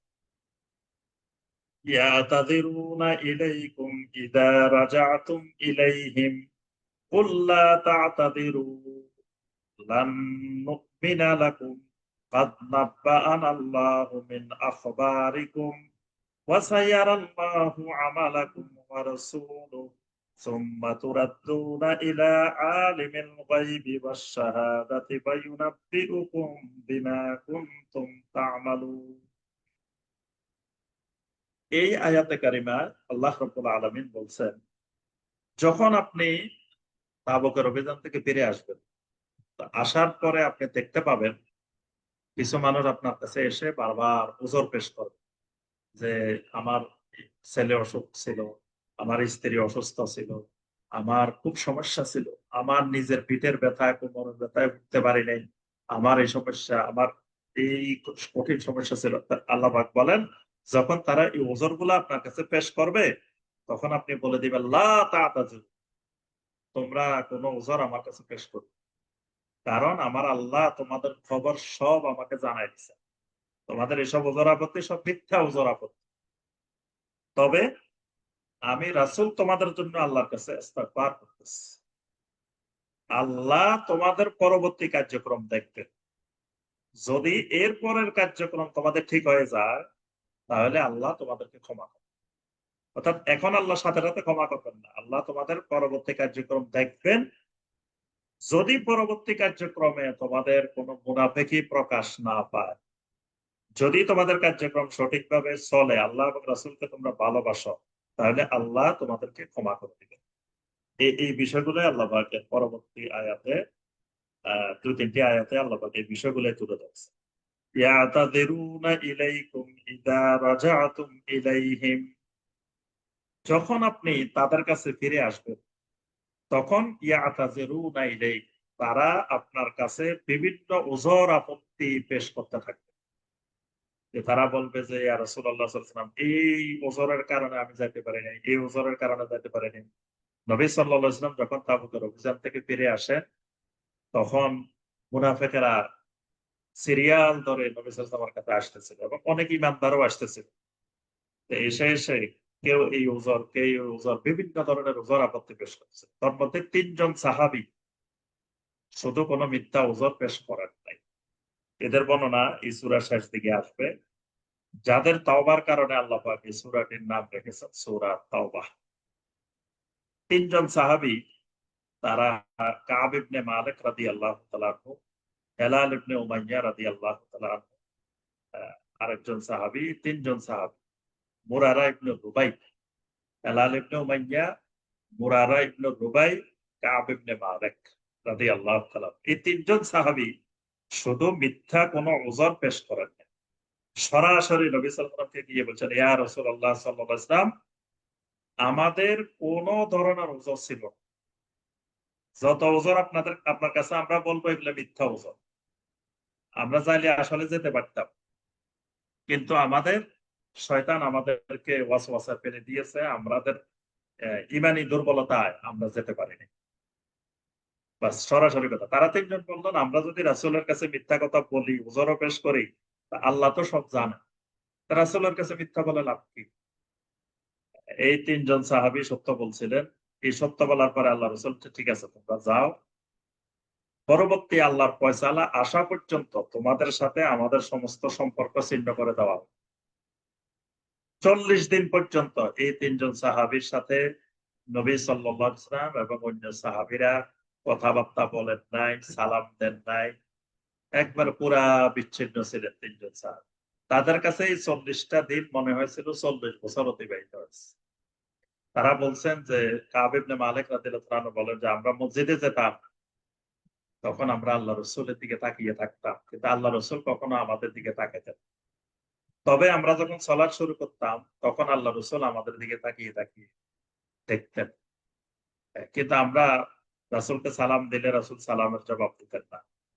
অন্যান্য সাহাবীদেরকে আমরা সালাম দিলে সালামের জবাব দিতেন না। কেউ আমাদের সাথে কথা বলতেন না। এভাবে তাদের ৪০ টা দিন অতিবাহিত হয়। ৪০ দিন পরে আল্লাহ পাক নির্দেশ দিলেন, তারা যেন তাদের স্ত্রীদের থেকেও আলাদা হয়। মানে বিপদের উপরে আরো কঠিন বিপদ। এতদিন ৪০ দিন স্ত্রীরা সাথে ছিল। আল্লাহ পাক বলছেন, স্ত্রীরাও সাথে থাকতে পারবে না। তখন তারা এসে জিজ্ঞেস করলো, আচ্ছা চল, স্ত্রীদেরকে কি আমরা তালাক দিয়ে দিব নাকি তালাক ছাড়া তারা আমাদের থেকে আলাদা থাকবে? নবী সাল্লাল্লাহু আলাইহি ওয়াসাল্লাম ফয়সালা দিলেন, না, তালাক দিতে হবে না, তবে তোমাদের স্ত্রীরা তোমাদের থেকে আলাদা থাকবে। এরপরে আরো ১০ দিন অতিবাহিত। এর মধ্যে তাদের জন্য আরো বিশাল পরীক্ষা। রোম সম্রাটের দরবার থেকে খবর পাইছে রোম সম্রাট যে ৩ জন সাহাবীকে আল্লাহ রাসূল এভাবে একঘরে করে দিয়েছে। রোম সম্রাট বিশাল এক গোয়েন্দা বাহিনী, প্রতিনিধি দল তাদের কাছে পাঠিয়ে দিয়েছে। পাঠিয়ে দিয়ে বলছে, "তোমরা তোমাদের নেতা তোমাদেরকে এইভাবে একঘরে করে দিয়েছে। তোমরা মদিনা ছেড়ে চলে আসো। তোমাদের জন্য আমাদের রোমে একেবারে আলিশান বাড়ি-গাড়ি সব রেডি করা আছে। রাজ দরবারে তোমাদেরকে দাওয়াত দেওয়া হইছে।" তো তখন তারা আল্লাহর দরবারে সেজদায় পড়ে গেলেন, আহারে! আল্লাহ আমাদের থেকে আর কত কঠিন পরীক্ষা নিবেন। যে কি বিশাল পরীক্ষা যে রোমানের সম্রাট আমাদের মতো সাধারণ লোককে রাজ দরবারে ডেকে নিয়ে রাজকীয় মেহমান হিসাবে বাড়ি গাড়ি দিয়ে আমাদেরকে সেখানে রাখবেন। এ তো বিশাল শয়তানের ওয়াসওয়াসা। তারা সেটা প্রত্যাখ্যান করে দিলেন। এরপরে ৫০ দিন পরে আল্লাহ রাব্বুল আলামিন এই ৩ জনের তাওবা কবুলের সরাসরি সূরার মধ্যে আল্লাহ পাক আয়াত নাযিল করছেন। সুবহানাল্লাহ। তো এই ৩ জন ছাড়া বাকিরা সবাই কিন্তু ওযর পেশ করছে। তা আল্লাহ পাক বলছে, আপনি যখন আসবেন তখন এরা বারবার এসে আপনার কাছে খালি ওযর পেশ করবে। তখন আপনি কি বলবেন? কুল লা তা'তাদিরু। রাসূল আপনি বলবেন, তোমরা কোন ওযর আপত্তি পেশ করিও না। লান নু'মিনা লাকুম, আমি তোমাদেরকে বিশ্বাস করি না। কাদ নাব্বা'আনাল্লাহু মিন আখবারিকুম, আমার আল্লাহ তো আমাকে তোমাদের সব খবর জানিয়ে দিয়েছেন। সুবহানাল্লাহ। আমার আল্লাহ তোমাদের যাবতীয় খবর মানে মদিনায় তোমরা আমি যাওয়ার পরে কি, কি সিদ্ধান্ত নিয়েছো, কি, কি করেছো সব গোপন খবর আমার আল্লাহ আমাকে জানিয়ে দিয়েছে। ওয়া সাইয়ারাল্লাহু আমালাকুম ওয়া রাসূলুহু, আল্লাহ এবং আল্লাহ রাসূল তোমাদের ভবিষ্যৎ আমলগুলো দেখতে থাকবেন। সামনে তোমরা কি করো না করো এই তোমাদের কার্যক্রম আল্লাহ এবং আল্লাহ রাসূল এটা পর্যবেক্ষণ করবেন, দেখবেন। সুম্মা তুরাদ্দুনা ইলা আলিমিল গায়বি ওয়াস শাহাদা, এরপরে তোমাদেরকে প্রত্যাবর্তন করতে হবে ওই আল্লাহর দিকে যিনি আলিমুল গায়বি ওয়াস শাহাদা, যিনি গায়েবেরও সমস্ত জ্ঞান জানেন এবং প্রত্যক্ষ সব জ্ঞানও যিনি জানেন। ফায়ুনাব্বিউকুম বিমা কুনতুম তা'মালুন, আর দুনিয়াতে তোমরা যে আমলগুলো করেছিলে এগুলো সম্পর্কে আল্লাহ তোমাদেরকে তখন জানিয়ে দিবেন। সায়াহলিফুনা বিল্লাহি লাকুম ইদান কালাবতুম ইলাইহিম লিতু'রিদু আনহুম। সায়াহলিফুনা বিল্লাহ, অচিরেই তারা আল্লাহর নামে কসম খাবে। মানে আপনি যখন মদিনা যাবেন তখন এরা এসে বলবে আল্লাহর কসম, আল্লাহর কসম এটা, আল্লাহর কসম এটা। সাইয়াহলিফুনা বিল্লাহি রাসূল, আপনার সামনে তারা অসংখ্য রকমের কসম আল্লাহর নামে কসম করতে থাকে। ইদান কালাবতুম ইলাইহিম, যখন আপনি তাদের কাছে ফিরে যাবেন, তাদের কাছে প্রত্যাবর্তনের পরে আল্লাহর নামে তারা কসম করতে থাকে। লিতুরিদু আনহুম, যেন তাদেরকে আপনি উপেক্ষা করেন। মানে তাদের কাছে যেন আপনি জবাবদিহি না নেন। তোমরা গেলা না কেন? তোমাদের কি সমস্যা ছিল? বা কেন তোমরা মদিনাতে বসেছিলে? এই জবাবদিহিতা না নিয়ে আপনি যাতে তাদেরকে এড়িয়ে যান। এজন্য আল্লাহর কসম করে, করে বিভিন্ন ওযর পেশ করবেন।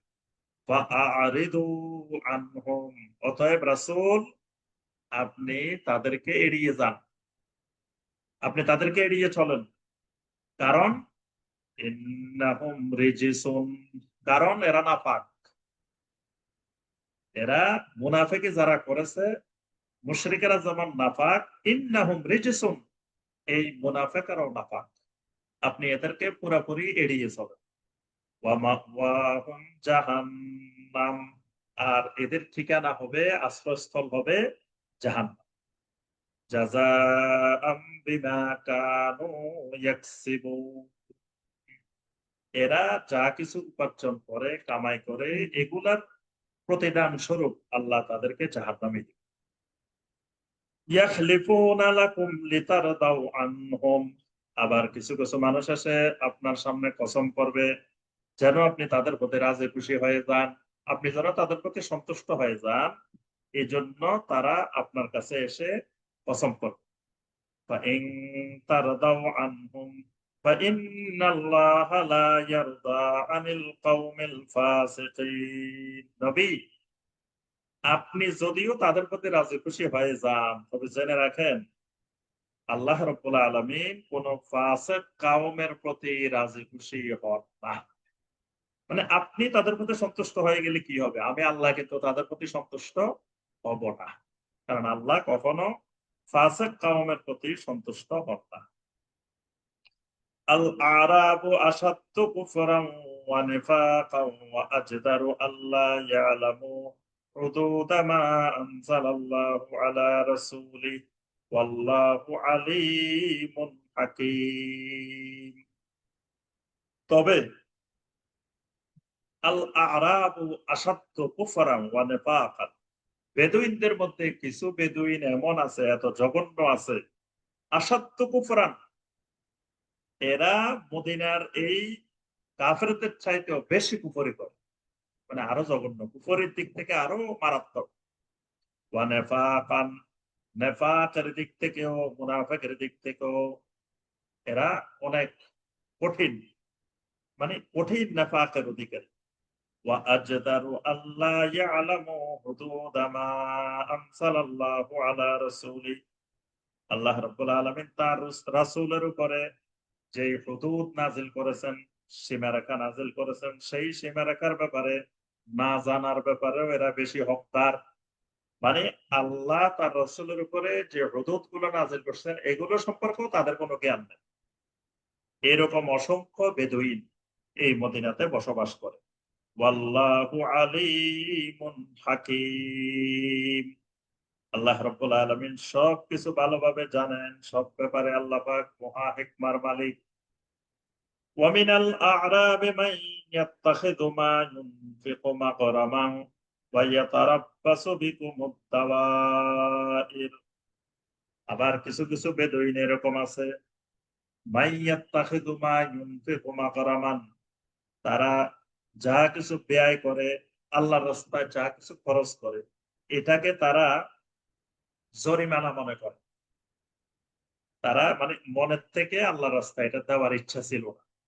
এখন আপনি বলছেন এই জন্য তারা অনুপায় হয়ে দিয়েছে, কিন্তু দেওয়াটাকে তারা মনে করে আপনি তাদের উপরে জরিমানা করছেন, তো জরিমানা স্বরূপ তারা এটা আল্লাহ রাস্তা দান করছে। ওয়াইয়াতারাব্বাসু বিকুমুদ দাওয়াইর, আর সব সময় তারা আপনাদের অকল্যাণ কামনা করে, মানে আপনাদের অপেক্ষা করতে থাকে কোন সময় আপনাদের উপরে বিপদ আপদ মুসিবত আসতে থাকে, এই অপেক্ষায় তারা দিন গুনতে থাকে।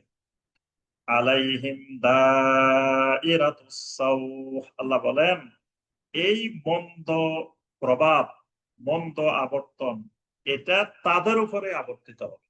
মানে তারা যেই মন্দের আপনার জন্য অপেক্ষা করে, সেই মন্দটা মূলত তাদের উপরে আবর্তিত হবে। ওয়াল্লাহু সামিউন আলীম, আর আল্লাহ রাব্বুল আলামিন সবকিছু শুনেন এবং সবকিছু জানেন। ومن الأعراب من يؤمن بالله واليوم الآخر, এখানে তিন রকমের বেদুইনের আল্লাহ বর্ণনা দিয়েছেন। এক রকমের বেদুইন আছে, মানে ডাইরেক্ট কাফের, খুব কঠোর কাফের, কঠোর মুনাফিক, আল্লাহর হুদুদ সম্পর্কে এরা জানেও না, জানার চেষ্টাও করে না, এরকম এক ধরনের বেদুইন। আবার কিছু বেদুইন আছে প্রকাশ্যে ইমানের দাবি করে, এটা আল্লাহর রাস্তায় কিছু দিলে সেটার জরিমানা মনে করে, আবার সবসময় অপেক্ষা করতে থাকে কোন সময় আপনাদের উপরে বিপদ আপদ আসবে আর তারা খুশিতে আত্মহারা হবে। আবার আরেক ধরনের বেদুইনও আছে, وَمِنَ الْأَعْرَابِ مَن يُؤْمِنُ بِاللَّهِ وَالْيَوْمِ الْآخِرِ, বেদুইনদের মধ্যে কিছু বেদুইন এমন আছে যারা আল্লাহর উপরে ঈমান আনে, আখিরাতের উপরে ঈমান আনে। وَيَتَّخِذُ مَا يُنفِقُ قُرُبَاتٍ عِندَ اللَّهِ, আল্লাহর রাস্তায় কিছু দান করতে পারলে এত খুশি হয় যে এটা আল্লাহর কাছে তাদের নিকটবর্তী হওয়ার, আল্লাহর নৈকট্য প্রাপ্ত হওয়ার মাধ্যম হিসেবে তারা গ্রহণ করে। অর্থাৎ আল্লাহর রাস্তায় কিছু দিতে পারলে এই বেদুইনেরা এত খুশি হয় যে মনে করে আমার এই দানের মাধ্যমে আমি আল্লাহর মুকাররাবিন, আল্লাহর নিকটবর্তী বান্দা হয়ে যাব।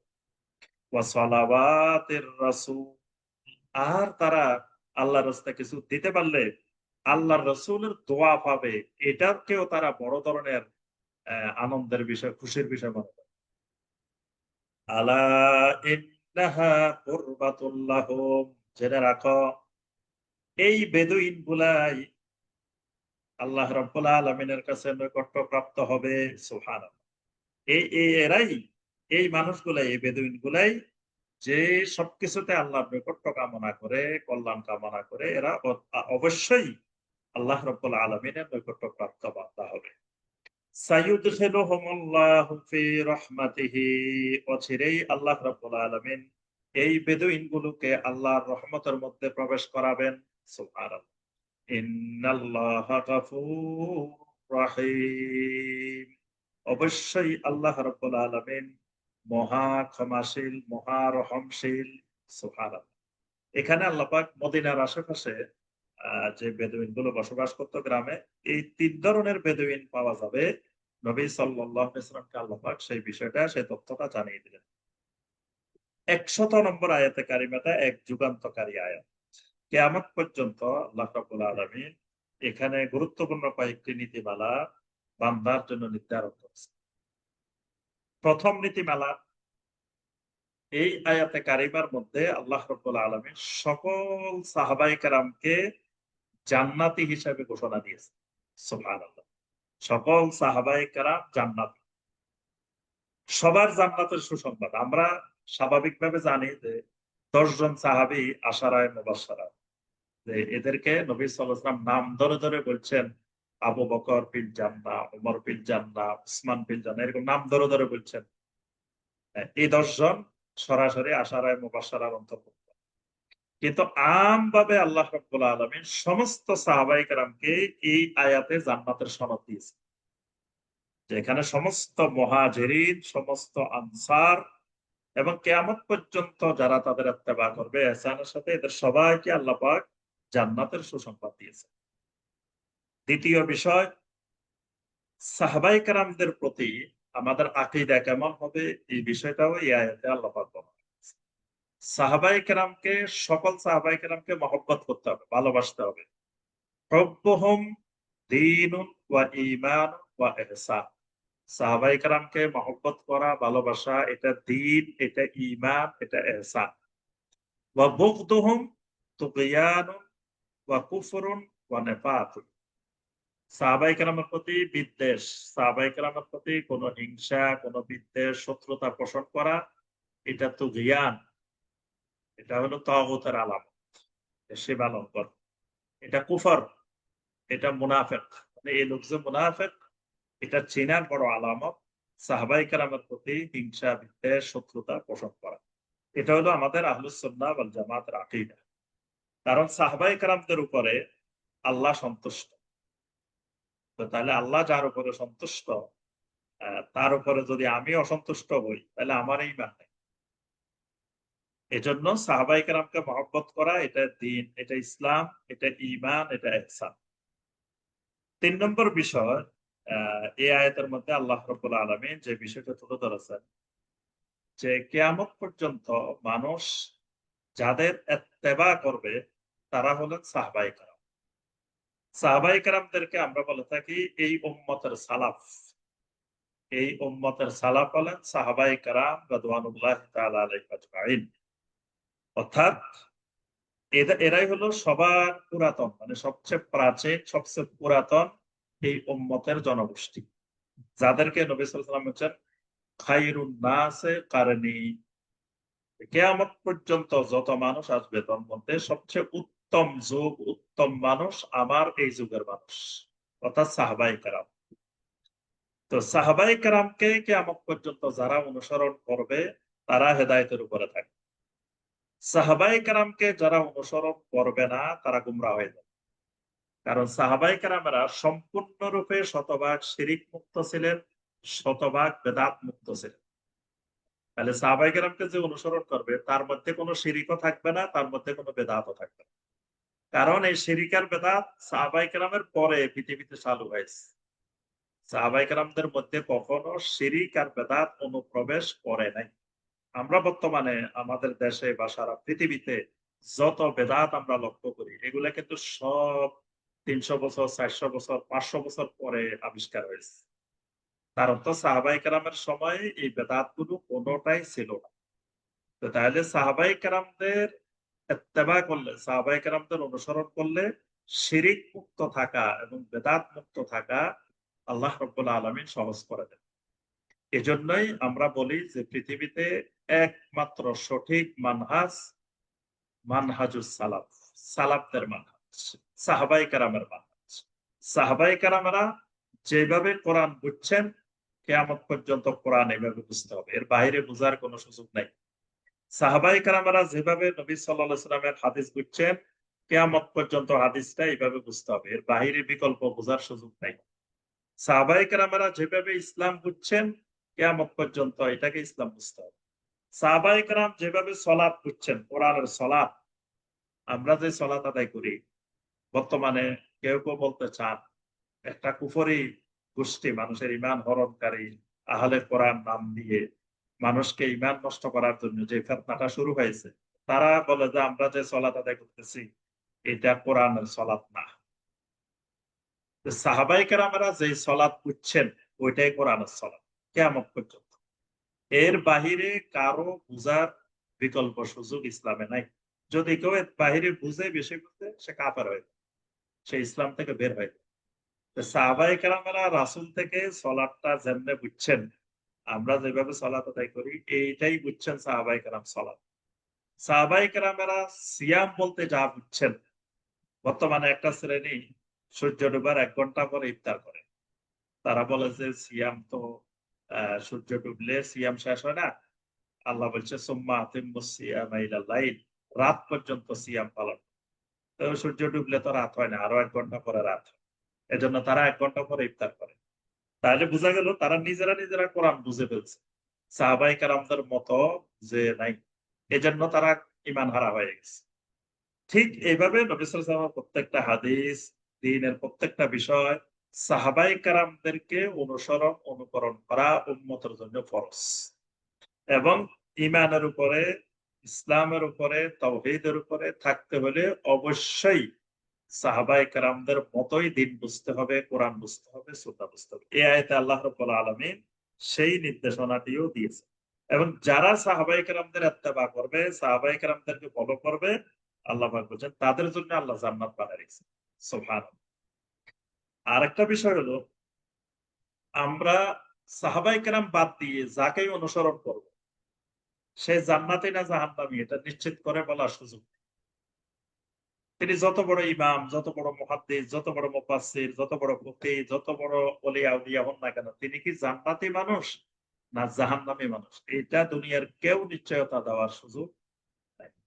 ইমাম বুখারী, মুসলিম, তিরমিজি, আবু দাউদ বা আরো আইম্মায়ে কেরাম, ইমাম শাফিঈ, ইমাম আবু হানিফা, ইমাম মালিক, ইমাম আহমদ বিন হাম্বল, আরো যত আইম্মায়ে কেরাম, মুহাদ্দিসিনে কেরাম, ফুকাহায়ে কেরাম আছেন, উনারা সবাই ভালো মানুষ। আমরা উনাদেরকে মহব্বত করি, উনাদেরকে ভালোবাসি। আমরা চাই উনারা জান্নাতি হবেন, এটা আশা করি। কিন্তু নিশ্চিত করে কেউ বলতে পারবে না যে উনি জান্নাতি। কিন্তু সাহাবায়ে কেরামেরা নিশ্চিত জান্নাত। তাহলে সাহাবায়ে কেরামেরা যে আমল করে, যে কাজ করে জান্নাতি হয়ে গেছেন। তা আমাদের এর বাহিরে আর কিছু করার দরকার নাই। সাহাবায়ে কেরামেরা যে কাজ করে জান্নাতি হইছেন। আমি আর আপনিও যদি এই কাজেই করি, এই আমলে করি, এতটুকুর মধ্যে আল্লাহ জান্নাত দিবেন। এর অতিরিক্ত, এর বাহিরে কিছু করার দরকার নেই। যেটা সাহাবায়ে কেরাম করেন নাই, সেটা আমার আপনার কারো করার দরকার নাই। কারণ জান্নাতি নিশ্চিত জান্নাতি আল্লাহ তাদেরকে বলছেন। তো তাদের বাহিরে আর কোন আমল, কোন কাজ আর কিছুর দরকার নাই।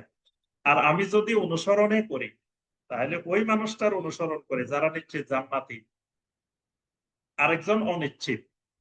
তো তার অন্ধ অনুসরণ করবো কেন? তার থেকে যারা জান্নাতি, যারা নিশ্চিত জান্নাতি, ওই মানুষগুলারে অনুসরণ করবে। এই কারণে আল্লাহ পাক এখানে বলছেন ওয়াস-সাবিকুন আল-আউওয়ালুনা মিনাল মুহাজিরিন ওয়াল আনসার। মুহাজির এবং আনসার। তো সাহাবায়ে কেরামের দুটি পার্ট, একটা মুহাজিরিন, একটা আনসার। আল্লাহ রাব্বুল আলামিন নিজেই দুইটা ভাগ করছেন। যারা বিভিন্ন স্থান থেকে হিজরত করে মদিনা মুনাওয়ারাতে এসেছেন তারা সব মুহাজিরিন। যারা মদিনা মুনাওয়ারাতে অবস্থান করে সাহাবায়ে কেরামদেরকে সহযোগিতা করেছেন, আল্লাহ রসুলকে সহযোগিতা করত, তারা হলেন আনসার। এই জন্য আল্লাহ রসুল বলছেন যে আনসারদেরকে ভালোবাসা ঈমান, আর আনসারদেরকে অপছন্দ করা, আনসারদেরকে প্রতি বিদ্বেষ পোষণ করা, এটা মুনাফিকের লক্ষণ। অর্থাৎ মুনাফিকেরাই শুধু আনসারদের প্রতি বিদ্বেষ পোষণ করে। আর আনসারদের প্রতি ভালোবাসা, এটা দেখলেই বোঝা যাবে সেই সত্যিকারের ইমানদার। তাহলে এই মুহাজিরিন এবং আনসার, আস-সাবিকুন আল-আউয়ালুন, আল্লাহ বলছে এরা তো একেবারে অগ্রগামী, একেবারে আউয়ালুন, প্রথম সারির। ওয়াল্লাযীনা তাবাউহুম বিইহসান, কিয়ামত পর্যন্ত এই মুহাজিরিন এবং আনসারদেরকে যারা ইত্তেবা করবে, অনুসরণ করবে, কিভাবে? বিইহসানিন, ইহসান, ইহসানের সাথে মানে কি?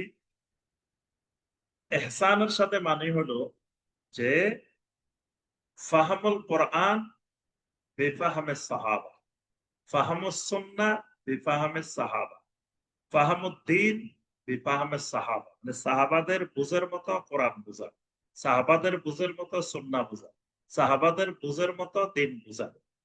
এটাকে আল্লাহ বলছেন বিইহসান। ইহসানের সাথে যারা তাদের ইত্তেবা করবে, রাদিয়াল্লাহু আনহুম ওয়া রাদু আন, আল্লাহ রাব্বুল আলামিনও তাদের পথে রাজি খুশি হয়ে যান। সুবহানাল্লাহ। ওয়া রাদু আনহু, এবং ওই মানুষগুলাও আল্লাহর প্রতি রাজি খুশি হয়ে যান। এখানে দুইটা জিনিস বুঝার বিষয়। একটা হলো আল্লাহ রাজি খুশি হয়ে যান। এটা তো আমরা বুঝি যে আল্লাহ বান্দার উপরে সন্তুষ্ট হয়ে গেছে। আল্লাহ বান্দাকে ভালোবাসেন, আল্লাহ বান্দাকে ক্ষমা করে দিয়েছেন। এটা আল্লাহ রাজি খুশি হয়েছে। তো বান্দা কেমনে আল্লাহর উপরে রাজি খুশি হয়? বান্দা আল্লাহর উপরে রাজি খুশি হয় বান্দা যখন আল্লাহকে রব হিসাবে পায়, বান্দা যখন আল্লাহকে মাবুদ হিসাবে পায়, বান্দা যখন আল্লাহ রাব্বুল আলামিনকে তার মালিক হিসাবে পায়, তখন বান্দা এত সন্তুষ্ট, এত খুশি যে আমার একজন মালিক আছে, আমার একজন রব আছে, আমার একজন মাবুদ আছে। এই রবের অনুমোদন ছাড়া সে কিছু করে না। তাকে দুনিয়ার মানুষ যেই দিকে আহ্বান করুক না কেন, সে আগে দেখে তার রব এখানে যাওয়ার পারমিশন দেন কিনা, তার রব এই কাজ করতে অনুমতি দেন কিনা, তার রব এটা করতে পারমিশন দেন কিনা, মানে রবের পারমিশন ছাড়া সে কিছু করে না। রব মানা করলে তার দুনিয়ার সব যদি ক্ষতিগ্রস্ত হয়, তাও সে রবের মানার কারণে সে আর এটা করে না। আবার রব যদি সন্তুষ্ট হয় এই কাজে, তাহলে দুনিয়ার সবাই বিরোধিতা করলেও সে এই কাজটা করে। তাহলে সে আল্লাহকে রব হিসাবে পেয়ে সন্তুষ্ট হয়ে গেছে। এই জন্য নবী সাল্লাল্লাহু আলাইহি ওয়াসাল্লাম বলছেন সকাল বিকাল আল্লাহর কাছে এই জিকির করার জন্য, রাদিতু বিল্লাহি রাব্বান, যে আমি আল্লাহকে রব হিসাবে পেয়ে আমি সন্তুষ্ট হয়ে গেলাম, যে আল্লাহ আমার রব। এটাতে আমি গর্বিত, এটাতে আমি খুশি, এটাতে আমি রবের পারমিশন ছাড়া, রবের অনুমতি ছাড়া আমি কিছুই করি না। তা আল্লাহ পাক বলছেন এই ধরনের বান্দা যারা সাহাবায়ে কেরামদেরকে ইহসানের সাথে ইত্তেবা করে, এদের প্রতিও আল্লাহ সন্তুষ্ট, এরাও আল্লাহর প্রতি সন্তুষ্ট। ওয়া আ'আদ্দা লাহুম জান্নাত, আর এদের জন্য আল্লাহ রাব্বুল আলামিন জান্নাত বানিয়ে রেখেছেন। তাজরি মিন তাহতিহাল আনহার, এই জান্নাতের বড় বৈশিষ্ট্য, বড় সিফাত, এই জান্নাতের তলদেশ দিয়ে বিভিন্ন নহর সমূহ প্রবাহিত হতে থাকবে। খালিদিনা ফিহা আবাদা, এই জান্নাতের ভিতরে তারা স্থায়ীভাবে বসবাস করবে। অর্থাৎ বারবার আল্লাহ পাক জান্নাতের সাথে এই শব্দটা ব্যবহার করছেন, খালিদিনা ফিহা আবাদা। অর্থাৎ মনে করতে পারে আরে জান্নাতে এত নেয়ামত, এত কিছু, কয় বছর আল্লাহ থাকতে দিবে, এরপর আবার কি আল্লাহ বাইর করে দিবে? আল্লাহ পাকের জন্য নিশ্চয়তা দিচ্ছেন খালিদিনা ফিহা আবাদা। এই জান্নাতে যে একবার ঢুকবে সে আর কখনোই জান্নাত থেকে বের হবে না, স্থায়ীভাবে থাকবে। যালিকাল ফাউজুল আযীম, এটাই হলো মহান সফলতা। ওয়া মিম্মান হাওলাকুম মিনাল আরাবি মুনাফিকুন, আল্লাহ বলেন ওয়া মিম্মান হাওলাকুম, তোমাদের আশেপাশে যারা ঘুরে, এরা দুই ধরনের। এক ধরনের বেদুইনও আছে, আবার আহলিল মাদিনাও আছে। এখানে মাদিনা বলতে মূলত শহর, শহরবাসী আর গ্রামবাসী। মানে নবী সাল্লাল্লাহু আলাইহি ওয়াসাল্লামকে কেন্দ্র করে যখন মসজিদে নববী প্রতিষ্ঠিত হয়, তারপরে আশেপাশে সাহাবায়ে কেরামদের বাড়িঘর প্রতিষ্ঠিত হয়, তখন আস্তে আস্তে আস্তে আস্তে মদিনাটা শহর হয়ে যায়। এই মদিনার বাহিরে দূর দূরান্তে যারা বসবাস করে এরা হলো আরাব। আর এখানে যারা মদিনাতে আশেপাশে বসবাস করে এরা হলো আহলুল মাদিনা। আল্লাহ পাক বলেন তোমাদের আশেপাশে দুই ধরনের লোক আছে। এক ধরনের লোক আছে মিনাল আরাব, মানে বেদুইন, মুনাফিকুন। এই বেদুইনদের মধ্যে অনেক মুনাফিক আছে। ওয়ামিন আহলিল মাদিনাতে মারাদু আলান নিফাক। আবার এই শহরবাসীর মধ্যে আহলুল মাদিনার মধ্যেও অনেকে নেফাকে নিয়ে চলাফেরা করে। মানে মুনাফিক শহরেও আছে, গ্রামেও আছে, দোনো জায়গায়। আরবের মধ্যেও মুনাফিক আছে, আবার এই শহরের মধ্যে অনেক মুনাফিক আছে। লা তা'লামুহুম নাহনু না'লামুহুম। ও নবী আপনি তো তাদেরকে জানেন না, আপনি তাদেরকে চেনেন না যে গ্রামে কারা কারা মুনাফিক, এই মদিনাতে কারা কারা মুনাফিক। নাহনু না'লামুহুম, আমি আল্লাহ তাদেরকে ভালো করে চিনি, ভালো করে জানি। সুবহানাল্লাহ। এখানে আরেকটা দলিল যে নবী সাল্লাল্লাহু আলাইহি ওয়াসাল্লামের সাথে এরা নামাজ পড়ে, নবী সাল্লাল্লাহু আলাইহি ওয়াসাল্লামের সাথে এরা উঠা বসা করে, এরা ইমানদার পরিচয় চলে। আল্লাহ বলছে লা তা'লামুহুম, নবী আপনি এদেরকে চিনেন না। তার অর্থ হলো নবী গায়েব জানেন। আল্লাহ রাসূল সাল্লাল্লাহু আলাইহি ওয়াসাল্লাম গায়েব জানেন না। গায়েব জানলে তো এদেরকে চিনে ফেলতেন যে এরা মুনাফিক। আল্লাহ বলছে আপনি চিনেন না, এদেরকে আমি চিনি। সানুআযযিবুহুম মাররাতাইনি সুম্মা ইউরাদ্দুনা ইলা আযাবিন আযীম। সানুআযযিবুহুম মাররাতাইনি, এদেরকে ছেড়ে আমি দুইবার আযাব দিব। দুইবার আযাব দিব মানে এদেরকে মৃত্যুর আগে দুনিয়াতেও একবার আযাব দিব, আবার মৃত্যুর পরে আবার কবরেও আরেকবার আযাব দিব। দুই জায়গায় আযাব।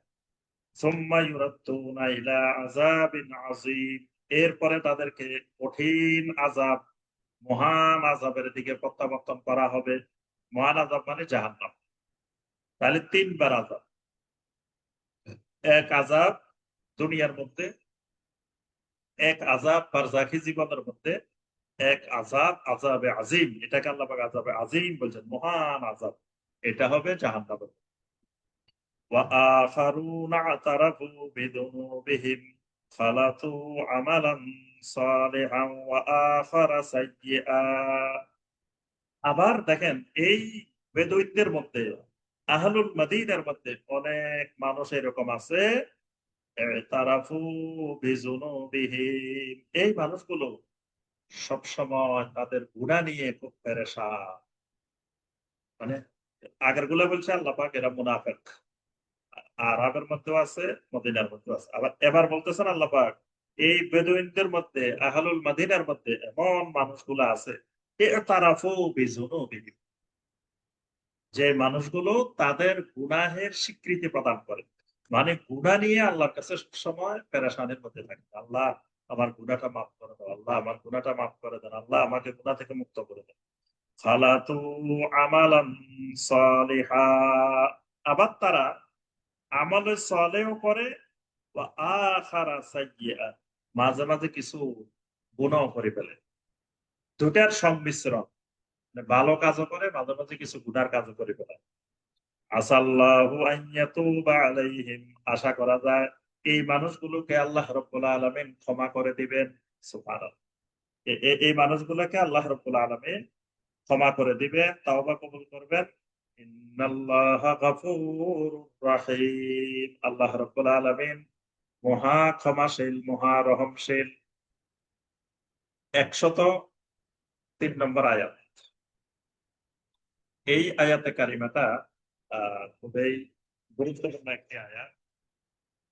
এই আয়াতে কারিমায় আল্লাহ রাব্বুল আলামিন যাকাতের ব্যাপারে নবী সাল্লাল্লাহু আলাইহি ওয়াসাল্লামকে নির্দেশ দিয়েছেন যে আপনি যাকাত আদায় করেন।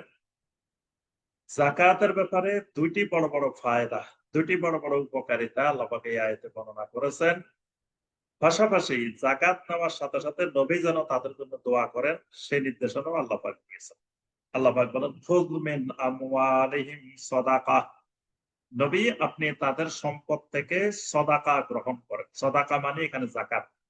যাকাতকে আল্লাহ রাব্বুল আলামিন কোরআনে কারিমে কোন জায়গায় যাকাত, কোন জায়গায় সাদাকা, কোন জায়গায় ইনফাক ফি সাবিলিল্লাহ, এই শব্দগুলো দিয়ে আল্লাহ পাক যাকাত বুঝিয়েছেন। এখানে সদাকা মানে যাকাত।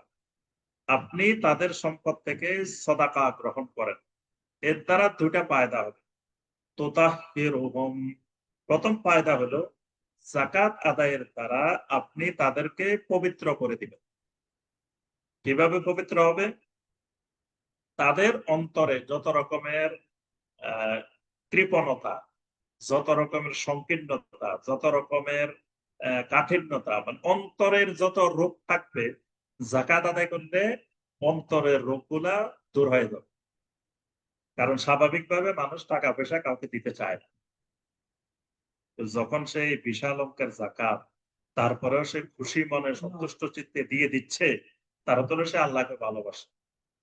এই ভালোবাসার কারণে তার অন্তরের যত কৃপণতা, যত বকিলতা, যত সংকীর্ণতা যা আছে, এগুলো দূর হয়ে অন্তরটা পবিত্র হয়ে যায়। ২ নম্বর ফায়দা, ওয়াতুযাক্কিহিম বিহা, সম্পদ লেনদেন করতে করতে করতে করতে এর মধ্যে ময়লা জমে, এর মধ্যে বিভিন্ন ধরনের নাফাকি জমে, ময়লা জমে।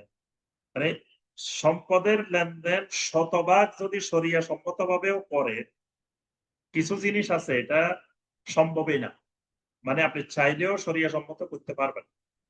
তাহলে এই ময়লাগুলো কিন্তু অল্প অল্প অল্প অল্প ময়লা জমতে জমতে এক বছরে বিশাল ময়লা জমে যায়। যেমন আমি খালি একটা উদাহরণ, শরীয়তের ভাষায় একটা নীতিমালা আছে গারার। গারারটা ইসলামে সম্পূর্ণরূপে হারাম। যদি কোনো লেনদেনে গারার থাকে, তাহলে ওই লেনদেন হারাম হয়ে যায়।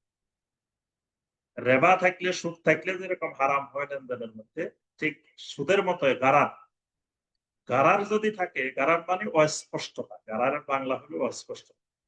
হাদিসের মধ্যে নবী সাল্লাল্লাহু আলাইহি ওয়াসাল্লাম নাহা রাসূলুল্লাহ সাল্লাল্লাহু আলাইহি ওয়াসাল্লাম আন বাইয়িল গারার। রাসূলুল্লাহ সাল্লাল্লাহু আলাইহি ওয়াসাল্লাম বাইউল গারার থেকে নিষেধ করেছেন।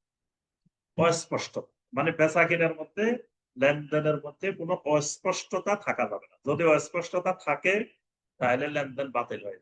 তো এখন অস্পষ্টতা ছাড়া কিন্তু আবার লেনদেনও হয় না। এজন্য ফকিরা, আহলুল ইলমেরা এই গারারটাকে ৩ ভাগে ভাগ করছে। একটা হলো মাইনার গারার, সামান্য গারার। আরেকটা হলো মিডল গারার। আরেকটা হলো বেশি, একেবারে হাই লেভেলের গারার। ৩ ধরনের গারার। তো যেটা এক্সেসিভ গারার, একেবারে বেশি গারার হয়ে যায়, সেটা শরীয়তে বেচাকেনাকে সম্পূর্ণরূপে হারাম করে দেয়। কিন্তু কিছু গারার আছে, এটা ছাড়া আপনি বেচাকেনা করতে পারবেন। যেমন ধরেন, আপনি একটা বিল্ডিং বিক্রি করেন। এখন বিল্ডিং বিক্রি করার সময় শরীয়তের নীতিমালা হইলো, আপনি যে বিল্ডিং এর ফাউন্ডেশন দিচ্ছেন, ফাউন্ডেশনের মধ্যে কি রড দিচ্ছেন, কি সিমেন্ট দিচ্ছেন, কি কি ব্যবহার করছেন, এটাও তো ক্রেতাকে দেখাইতে হবে। আপনি হয়তো উপরে দিয়ে বললেন যে আমি এই মানের রড দিছি, এই মানের এটা দিছি, এই মানের এটা দিয়ে বিল্ডিং এটার ফাউন্ডেশন দিচ্ছি, কিন্তু বিল্ডিং হয়তো আপনি ওটা নাও তো দিতে পারেন। এটা তো সরাসরি ক্রেতাকে দেখাইতে হবে। কিন্তু দেখানো তো সম্ভব, দেখাইতে গেলে তো বিল্ডিং এ ভাঙ্গি যাবে। আপনি যদি তাকে খুলে খুলে বিল্ডিং এর ফাউন্ডেশন দেখাইতে চান, কি কি দিচ্ছেন, কি কি দেন নাই, তাহলে দেখা গেছে এখানে আপনি অস্পষ্টতা থাকছেই, মানে এই অস্পষ্টতা ছাড়া বেচা কিনাই অসম্ভব। এরকম দেখবেন শরীয়তের অসংখ্য লেনদেন, অসংখ্য বিষয়ের মধ্যে এরকম হাজারো চেষ্টা করলেও কিছু অস্পষ্টতা গারার থাকে। এই গারার গুলার দ্বারা সম্পদের মধ্যে ময়লা যায়। রিবা, রিবা তো সম্পূর্ণ হারাম, কিন্তু রিবা সামান্য ত্রুটি বিচ্ছুতিতেও রিবা হয়ে যায়। সেখানে ময়লা জমে, এই ময়লা জমতে জমতে তখন এটা মানে সম্পদের ভিতরে বিশাল ময়লার স্তূপ হয়ে যায়। যখন বান্দা যাকাত আদায় করে, তখন সম্পদগুলো পবিত্র হয়ে যায়, ওই ময়লা মুক্ত হয়ে যায়। এই জন্য আল্লাহ বলছেন ওয়াতুযাক্কিহিম বিহা, এর মাধ্যমে আপনি তাদেরকে ওই সম্পদটাকে পরিশুদ্ধ করে দেন। ওয়াসাল্লি আলাইহিম, আর আপনি তাদের জন্য আল্লাহর কাছে দোয়া করেন। ইন্না সলাওয়াতাকা সাকানুল লাহুম, আপনার দোয়া তাদের জন্য বড় ধরনের প্রশান্তির কারণ। ওয়াল্লাহু সামিউন আলিম, আল্লাহ সবকিছু শুনেন, সবকিছু জানেন। এই আয়াতের সাথে সংক্ষিপ্ত একটা কথা আছে, সেটা হলো নবী সাল্লাল্লাহু আলাইহি ওয়াসাল্লামের ওফাতের পরে তখন একটা বিশাল গোষ্ঠী যাকাত দিতে অস্বীকার করলো। তো বললো যে আমরা যাকাত দিব। আবু বকর রাদিয়াল্লাহু তাআলা তাদের কাছে জানতে চাইলেন, তোমরা যাকাত দিবে না কেন? কোরআনে যাকাতের এতবার নির্দেশ দেওয়া হয়েছে, যাকাত ফরজ, যাকাত ইসলামের রুকন, এই লোকেরা দলিল দিল যে সূরা তাওবার 103 নম্বর আয়াত। যারা যাকাত অস্বীকার করলো এটা তাদের দলিল। তারা বলল দেখো এখানে আল্লাহ পাক বলছেন খুজ মিন আমওয়ালিহিম সাদাকা। নবী আপনি তাদের সম্পদ থেকে যাকাত গ্রহণ করেন। তো এখানে তো আল্লাহ নবীকে বলছে যাকাত নিতে, তুমি আবু বকরকে তো যাকাত নিতে বলো, ওমরকে তো যাকাত নিতে বলে নাই, কাউকে তো যাকাত নিতে বলে নাই, এটা নবীকে আল্লাহ বলছে। তো যেহেতু নবী নাই এখন আর যাকাত দেওয়া লাগবে না। যাকাত কাকে দিব? নবী তো নেই। নবী থাকলে আমরা যাকাত, নবী নাই যাকাত। এদের দলিল। তাহলে বোঝা গেল এই মানুষগুলা কোরআন নিজে নিজে বুঝছে, সাহাবীদের মতো বুঝে না। কিন্তু এখানে নবীকে লক্ষ্য করে যত কথা কোরআনে বলা হবে এই কথা সমভাবে নবীর উম্মতের উপর প্রযোজ্য হবে। এখন এই জিনিসটা তারা বুঝতে রাজি না। তারা বলে আল্লাহ এখানে এক বচন ব্যবহার করছে, সরাসরি আল্লাহ নবীকে বলছে খুঁজ। সুতরাং নবী নাই, আমরা যাকাত দিব। সাহাবায়ে কেরাম বললেন যে এই লোকগুলা নিজে নিজে কোরআন করছে, এটা কুফরি করছে, ঈমান হারা হয়ে গেছে। এই জন্য এদের বিরুদ্ধে সাহাবায়ে কেরাম জিহাদ করছে। তো এখানে এই আয়াতটা দিয়ে তারা বিভ্রান্তি সৃষ্টি করেছিল। আজও দেখবেন পৃথিবীতে কোরআনে কারিমের এরকম আয়াত দিয়ে যারা শিরিককারী বেদাতকারী তারা এই ফাঁক ফোকর গুলা খুঁজে খুঁজে খুঁজে এগুলো দিয়ে মানুষকে বিভ্রান্ত করার, শিরিক বেদাতের দিকে নিবদ্ধ করার চেষ্টা করে। তো সম্মানিত ভাই ও বোনেরা, আমরা আজকে সামনের দিকে আলোচনায় যাব না। আজকে এই পর্যন্ত। আল্লাহ রাব্বুল আলামিন আমাদের সবাইকে কোরআনে কারিমের এই আয়াতগুলোর আলোকে আমল করার তৌফিক দান করুন। আল্লাহ রাব্বুল আলামিন আমাদেরকে কোরআনে কারিমের সাথে সম্পর্ক বৃদ্ধি করার তৌফিক দান করুন। আল্লাহ পাক রোড টু সাকসেসের এই খেদমতকে আল্লাহ সুবহানাহু ওয়া তাআলা কবুল ও মঞ্জুর করে নিন। আল্লাহ পাক আমাদের মধ্যে যারা অসুস্থ আছেন সবাইকে আল্লাহ রাব্বুল আলামিন সুস্থতা দান করুন। সকল প্রকার বিপদ আপদ বালা মুসিবত থেকে আল্লাহ পাক হেফাজত করুন। আমিন ইয়া রাব্বাল আলামিন। সুবহানাকা আল্লাহুম্মা বিহামদিকা আশহাদু আল্লা ইলাহা ইল্লা আনতা আস্তাগফিরুকা ওয়া আতুবু ইলাইক। আসসালামু আলাইকুম ওয়া রাহমাতুল্লাহি ওয়া বারাকাতুহু।